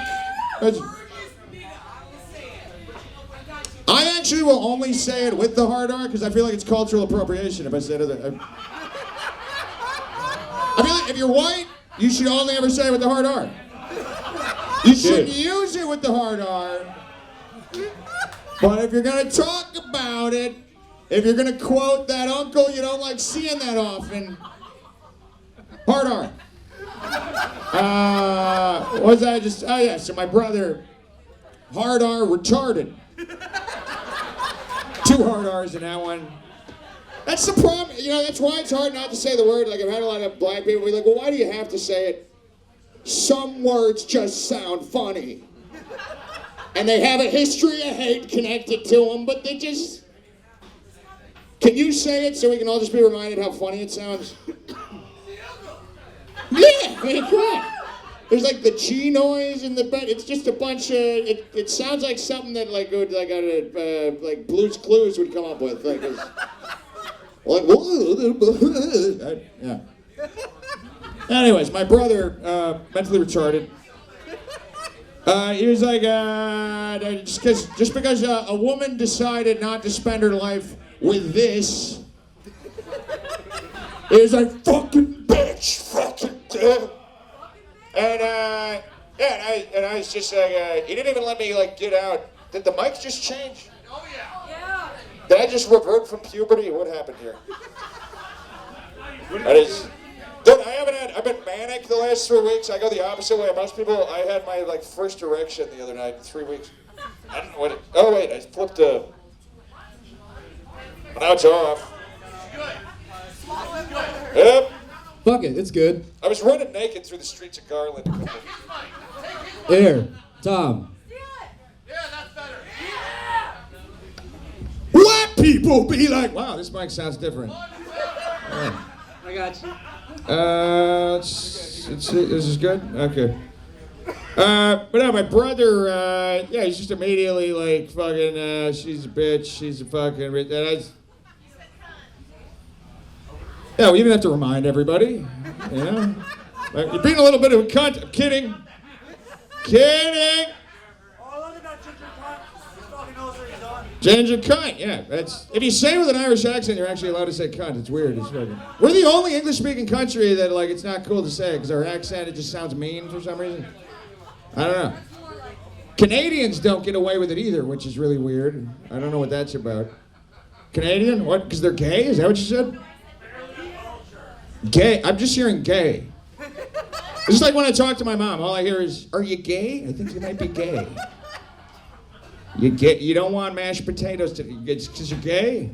Reminds you of how you want to have balls mashed into your asshole? You fucking gay man. I'm sorry, what actually are you saying? Cunt, hey, you cunt, yeah. No, it's funny. It's funny, we'll laugh about it later. So, yeah, my brother, I don't get this thing where like someone breaks up with you and then people in your life are like, fuck them, it's fucking, as if like it's, you know, that it doesn't, it's like, because he didn't even let me finish, like, why should, like, this wasn't the case, but it's like, he doesn't know what the story is, you know, it's like, I was like, Sarah left, and like, he didn't let me finish the sentence, for all he knows, I want to say, Sarah left because I hit her and raped her sister, you know, which I didn't, and I'm standing by that story, but as a joke, ladies and gentlemen, it is a comedy show. But it's like, you know, it's just like there's this assumption that it's like it must be because they're somehow a bad person and, you know. Yeah, see, the cunt gets it. Why don't you guys... Come on, I'm kidding. You know I'm kidding. Please don't hit me, sir. I don't know if you guys are together. Yeah. Don't need another repeat of Stramiello Shiva. That's just for the comics. Yeah. 2 more minutes? You got 4. 2 more minutes till I say the N-word? Is this the countdown? 2 more minutes, everybody! Let's get Dick Clark in here. Does anybody remember that when Dick Clark, after he stroked out for like the 15th time and they still had him hosting the New Year's? They had that one weird-ass New Year's fucking rocking it. Yeah, rocking, because he's fucking rocking back and forth from all the fucking... It's like, the Beach Boys here playing. This is like 2008. He's like, the Beach Boys. The Beach Boys coming to Times Square. Yeah, my material's a little dated, ladies and gentlemen. It's funny, I haven't dated in 3 years. No, I have not had sex with anyone in fucking 3 years. What's that about? What's that about, America? You know? Somebody fucked Tom Murphy tonight. Oh, no, I'm Christian now, you know that? Dude, I swear to God, I ran naked through the streets of Garland. I had like a religious awakening because I was a drug addict. And then, like, when you're a drug addict, you gotta... AA's right about that. You gotta, like, get religious. It's weird. Yeah. Anybody here religious? I ain't got no time, man. You wish. You know who's great for wishes? Jesus. Dude, he loves them. It's like, it's great. You can just talk to God and you can still say fucked up shit. You can still, literally you can tell God, please God, I'm a fucking dumb faggot. And he doesn't care. Dude, they'll cancel you on Twitter, but God's like, yeah man, you're kind of a dumb faggot. It's fine. It's fucking great. Yeah, dude. There's no homophobia in that. Anybody who's not laughing, that's because you think that you think gay people kind of are faggots. I don't think that. That's why I could say it, because I know I'm a faggot. Yeah. Dude, I've had my ass pounded. Who hasn't had their ass pounded? Come on. Dude, I was an altar boy. What the fuck are we talking about here? Yeah. Hey, what did you say? I'm just feeding off of whatever people are saying now. What was it? It explains the part, mine too. Oh, yeah. Oh, that's the part. Yeah. Yep, they stroked the head. By the way, if you're trying to figure out whether someone's trying to molest your kid, I don't know if anyone's got kids here. Yeah, I got 2 of them. Impromptu massages from clergymen. They literally all got the same move. They're all fucking hacks. They literally, it's just this. It's just fucking, it's, yeah. Fucking lame ass fucking homo priests who can't fuck. Just fucking adult man like a fucking regular person, you fucking asshole, you know. All right, so that's my light. So, thank you. Thank you.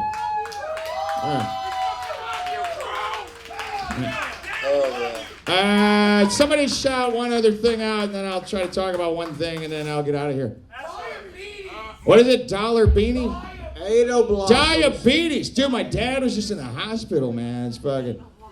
Hey, Tom. Yeah, here's a clue with diabetes. Just don't eat sugar. It's the lamest addiction ever. Come on, guys. We gotta do heroin like an adult. I got an idea. There's a briefcase with a bunch of topics right next to you. You should draw out of that and see what you get. He's going for the briefcase of destiny the first time tonight, everybody. See what he's got. I still need the beer there. I got control issues. Got to keep the beer. Draw one. Let's see what you get. Mike Tyson. That's the one I did. Yeah, keep reading. Keep reading. Okay, gotta do. Did you do the other ones, or you just did Mike? Hey, Mario fighting Luigi. There you go. It's another one over there. Because they both want to fuck each other. That's funny, right? Just picture it. Lifetime movies. Oh yeah, wait, I got something for this. There you go. You can tell how good if you have any loved ones who are in nursing homes or like medical extended care facilities. You can tell how good the care they're receiving is by what channel is on in the room when after you leave and you come back. If it's on Lifetime, that's what every fucking nurse watches when they're not fucking wiping the ass that needs to be wiped. You leave the room and you come back and it's fucking Lifetime or really any channel that plays Frasier. I don't know what that's about. You a nurse? Demographically and stereotypically you could be though. So and you love Frasier, you know.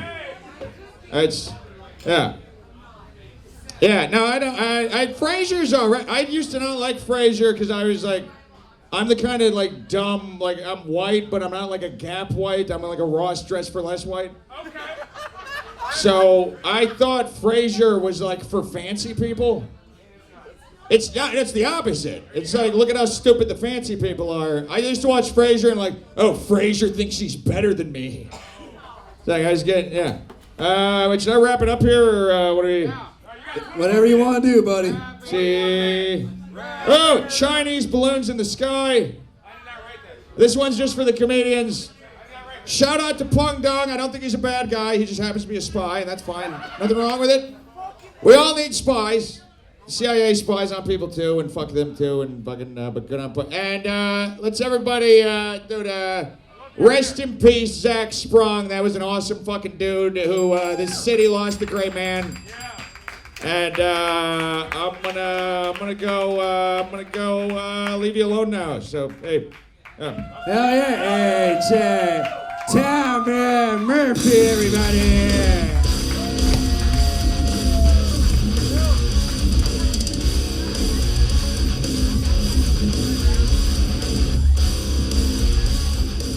All right, motherfuckers. We had an early comedy show, we had a late comedy show, and now that is all over. Please make some noise for yourselves for coming out on a St. Patrick's Day. Hey, who's blackout drunk? Anybody? This guy? That guy? That guy's definitely fucking blackout drunk. Anybody else? Are you guys wasted? No, that guy right there. Oh, Carter? Yeah, I think he is, yeah. All right, so here's what's gonna happen now. The comedy show is over. If you want to leave, that's fine. If you're a pussy, that's cool. But we're going to have drunk karaoke.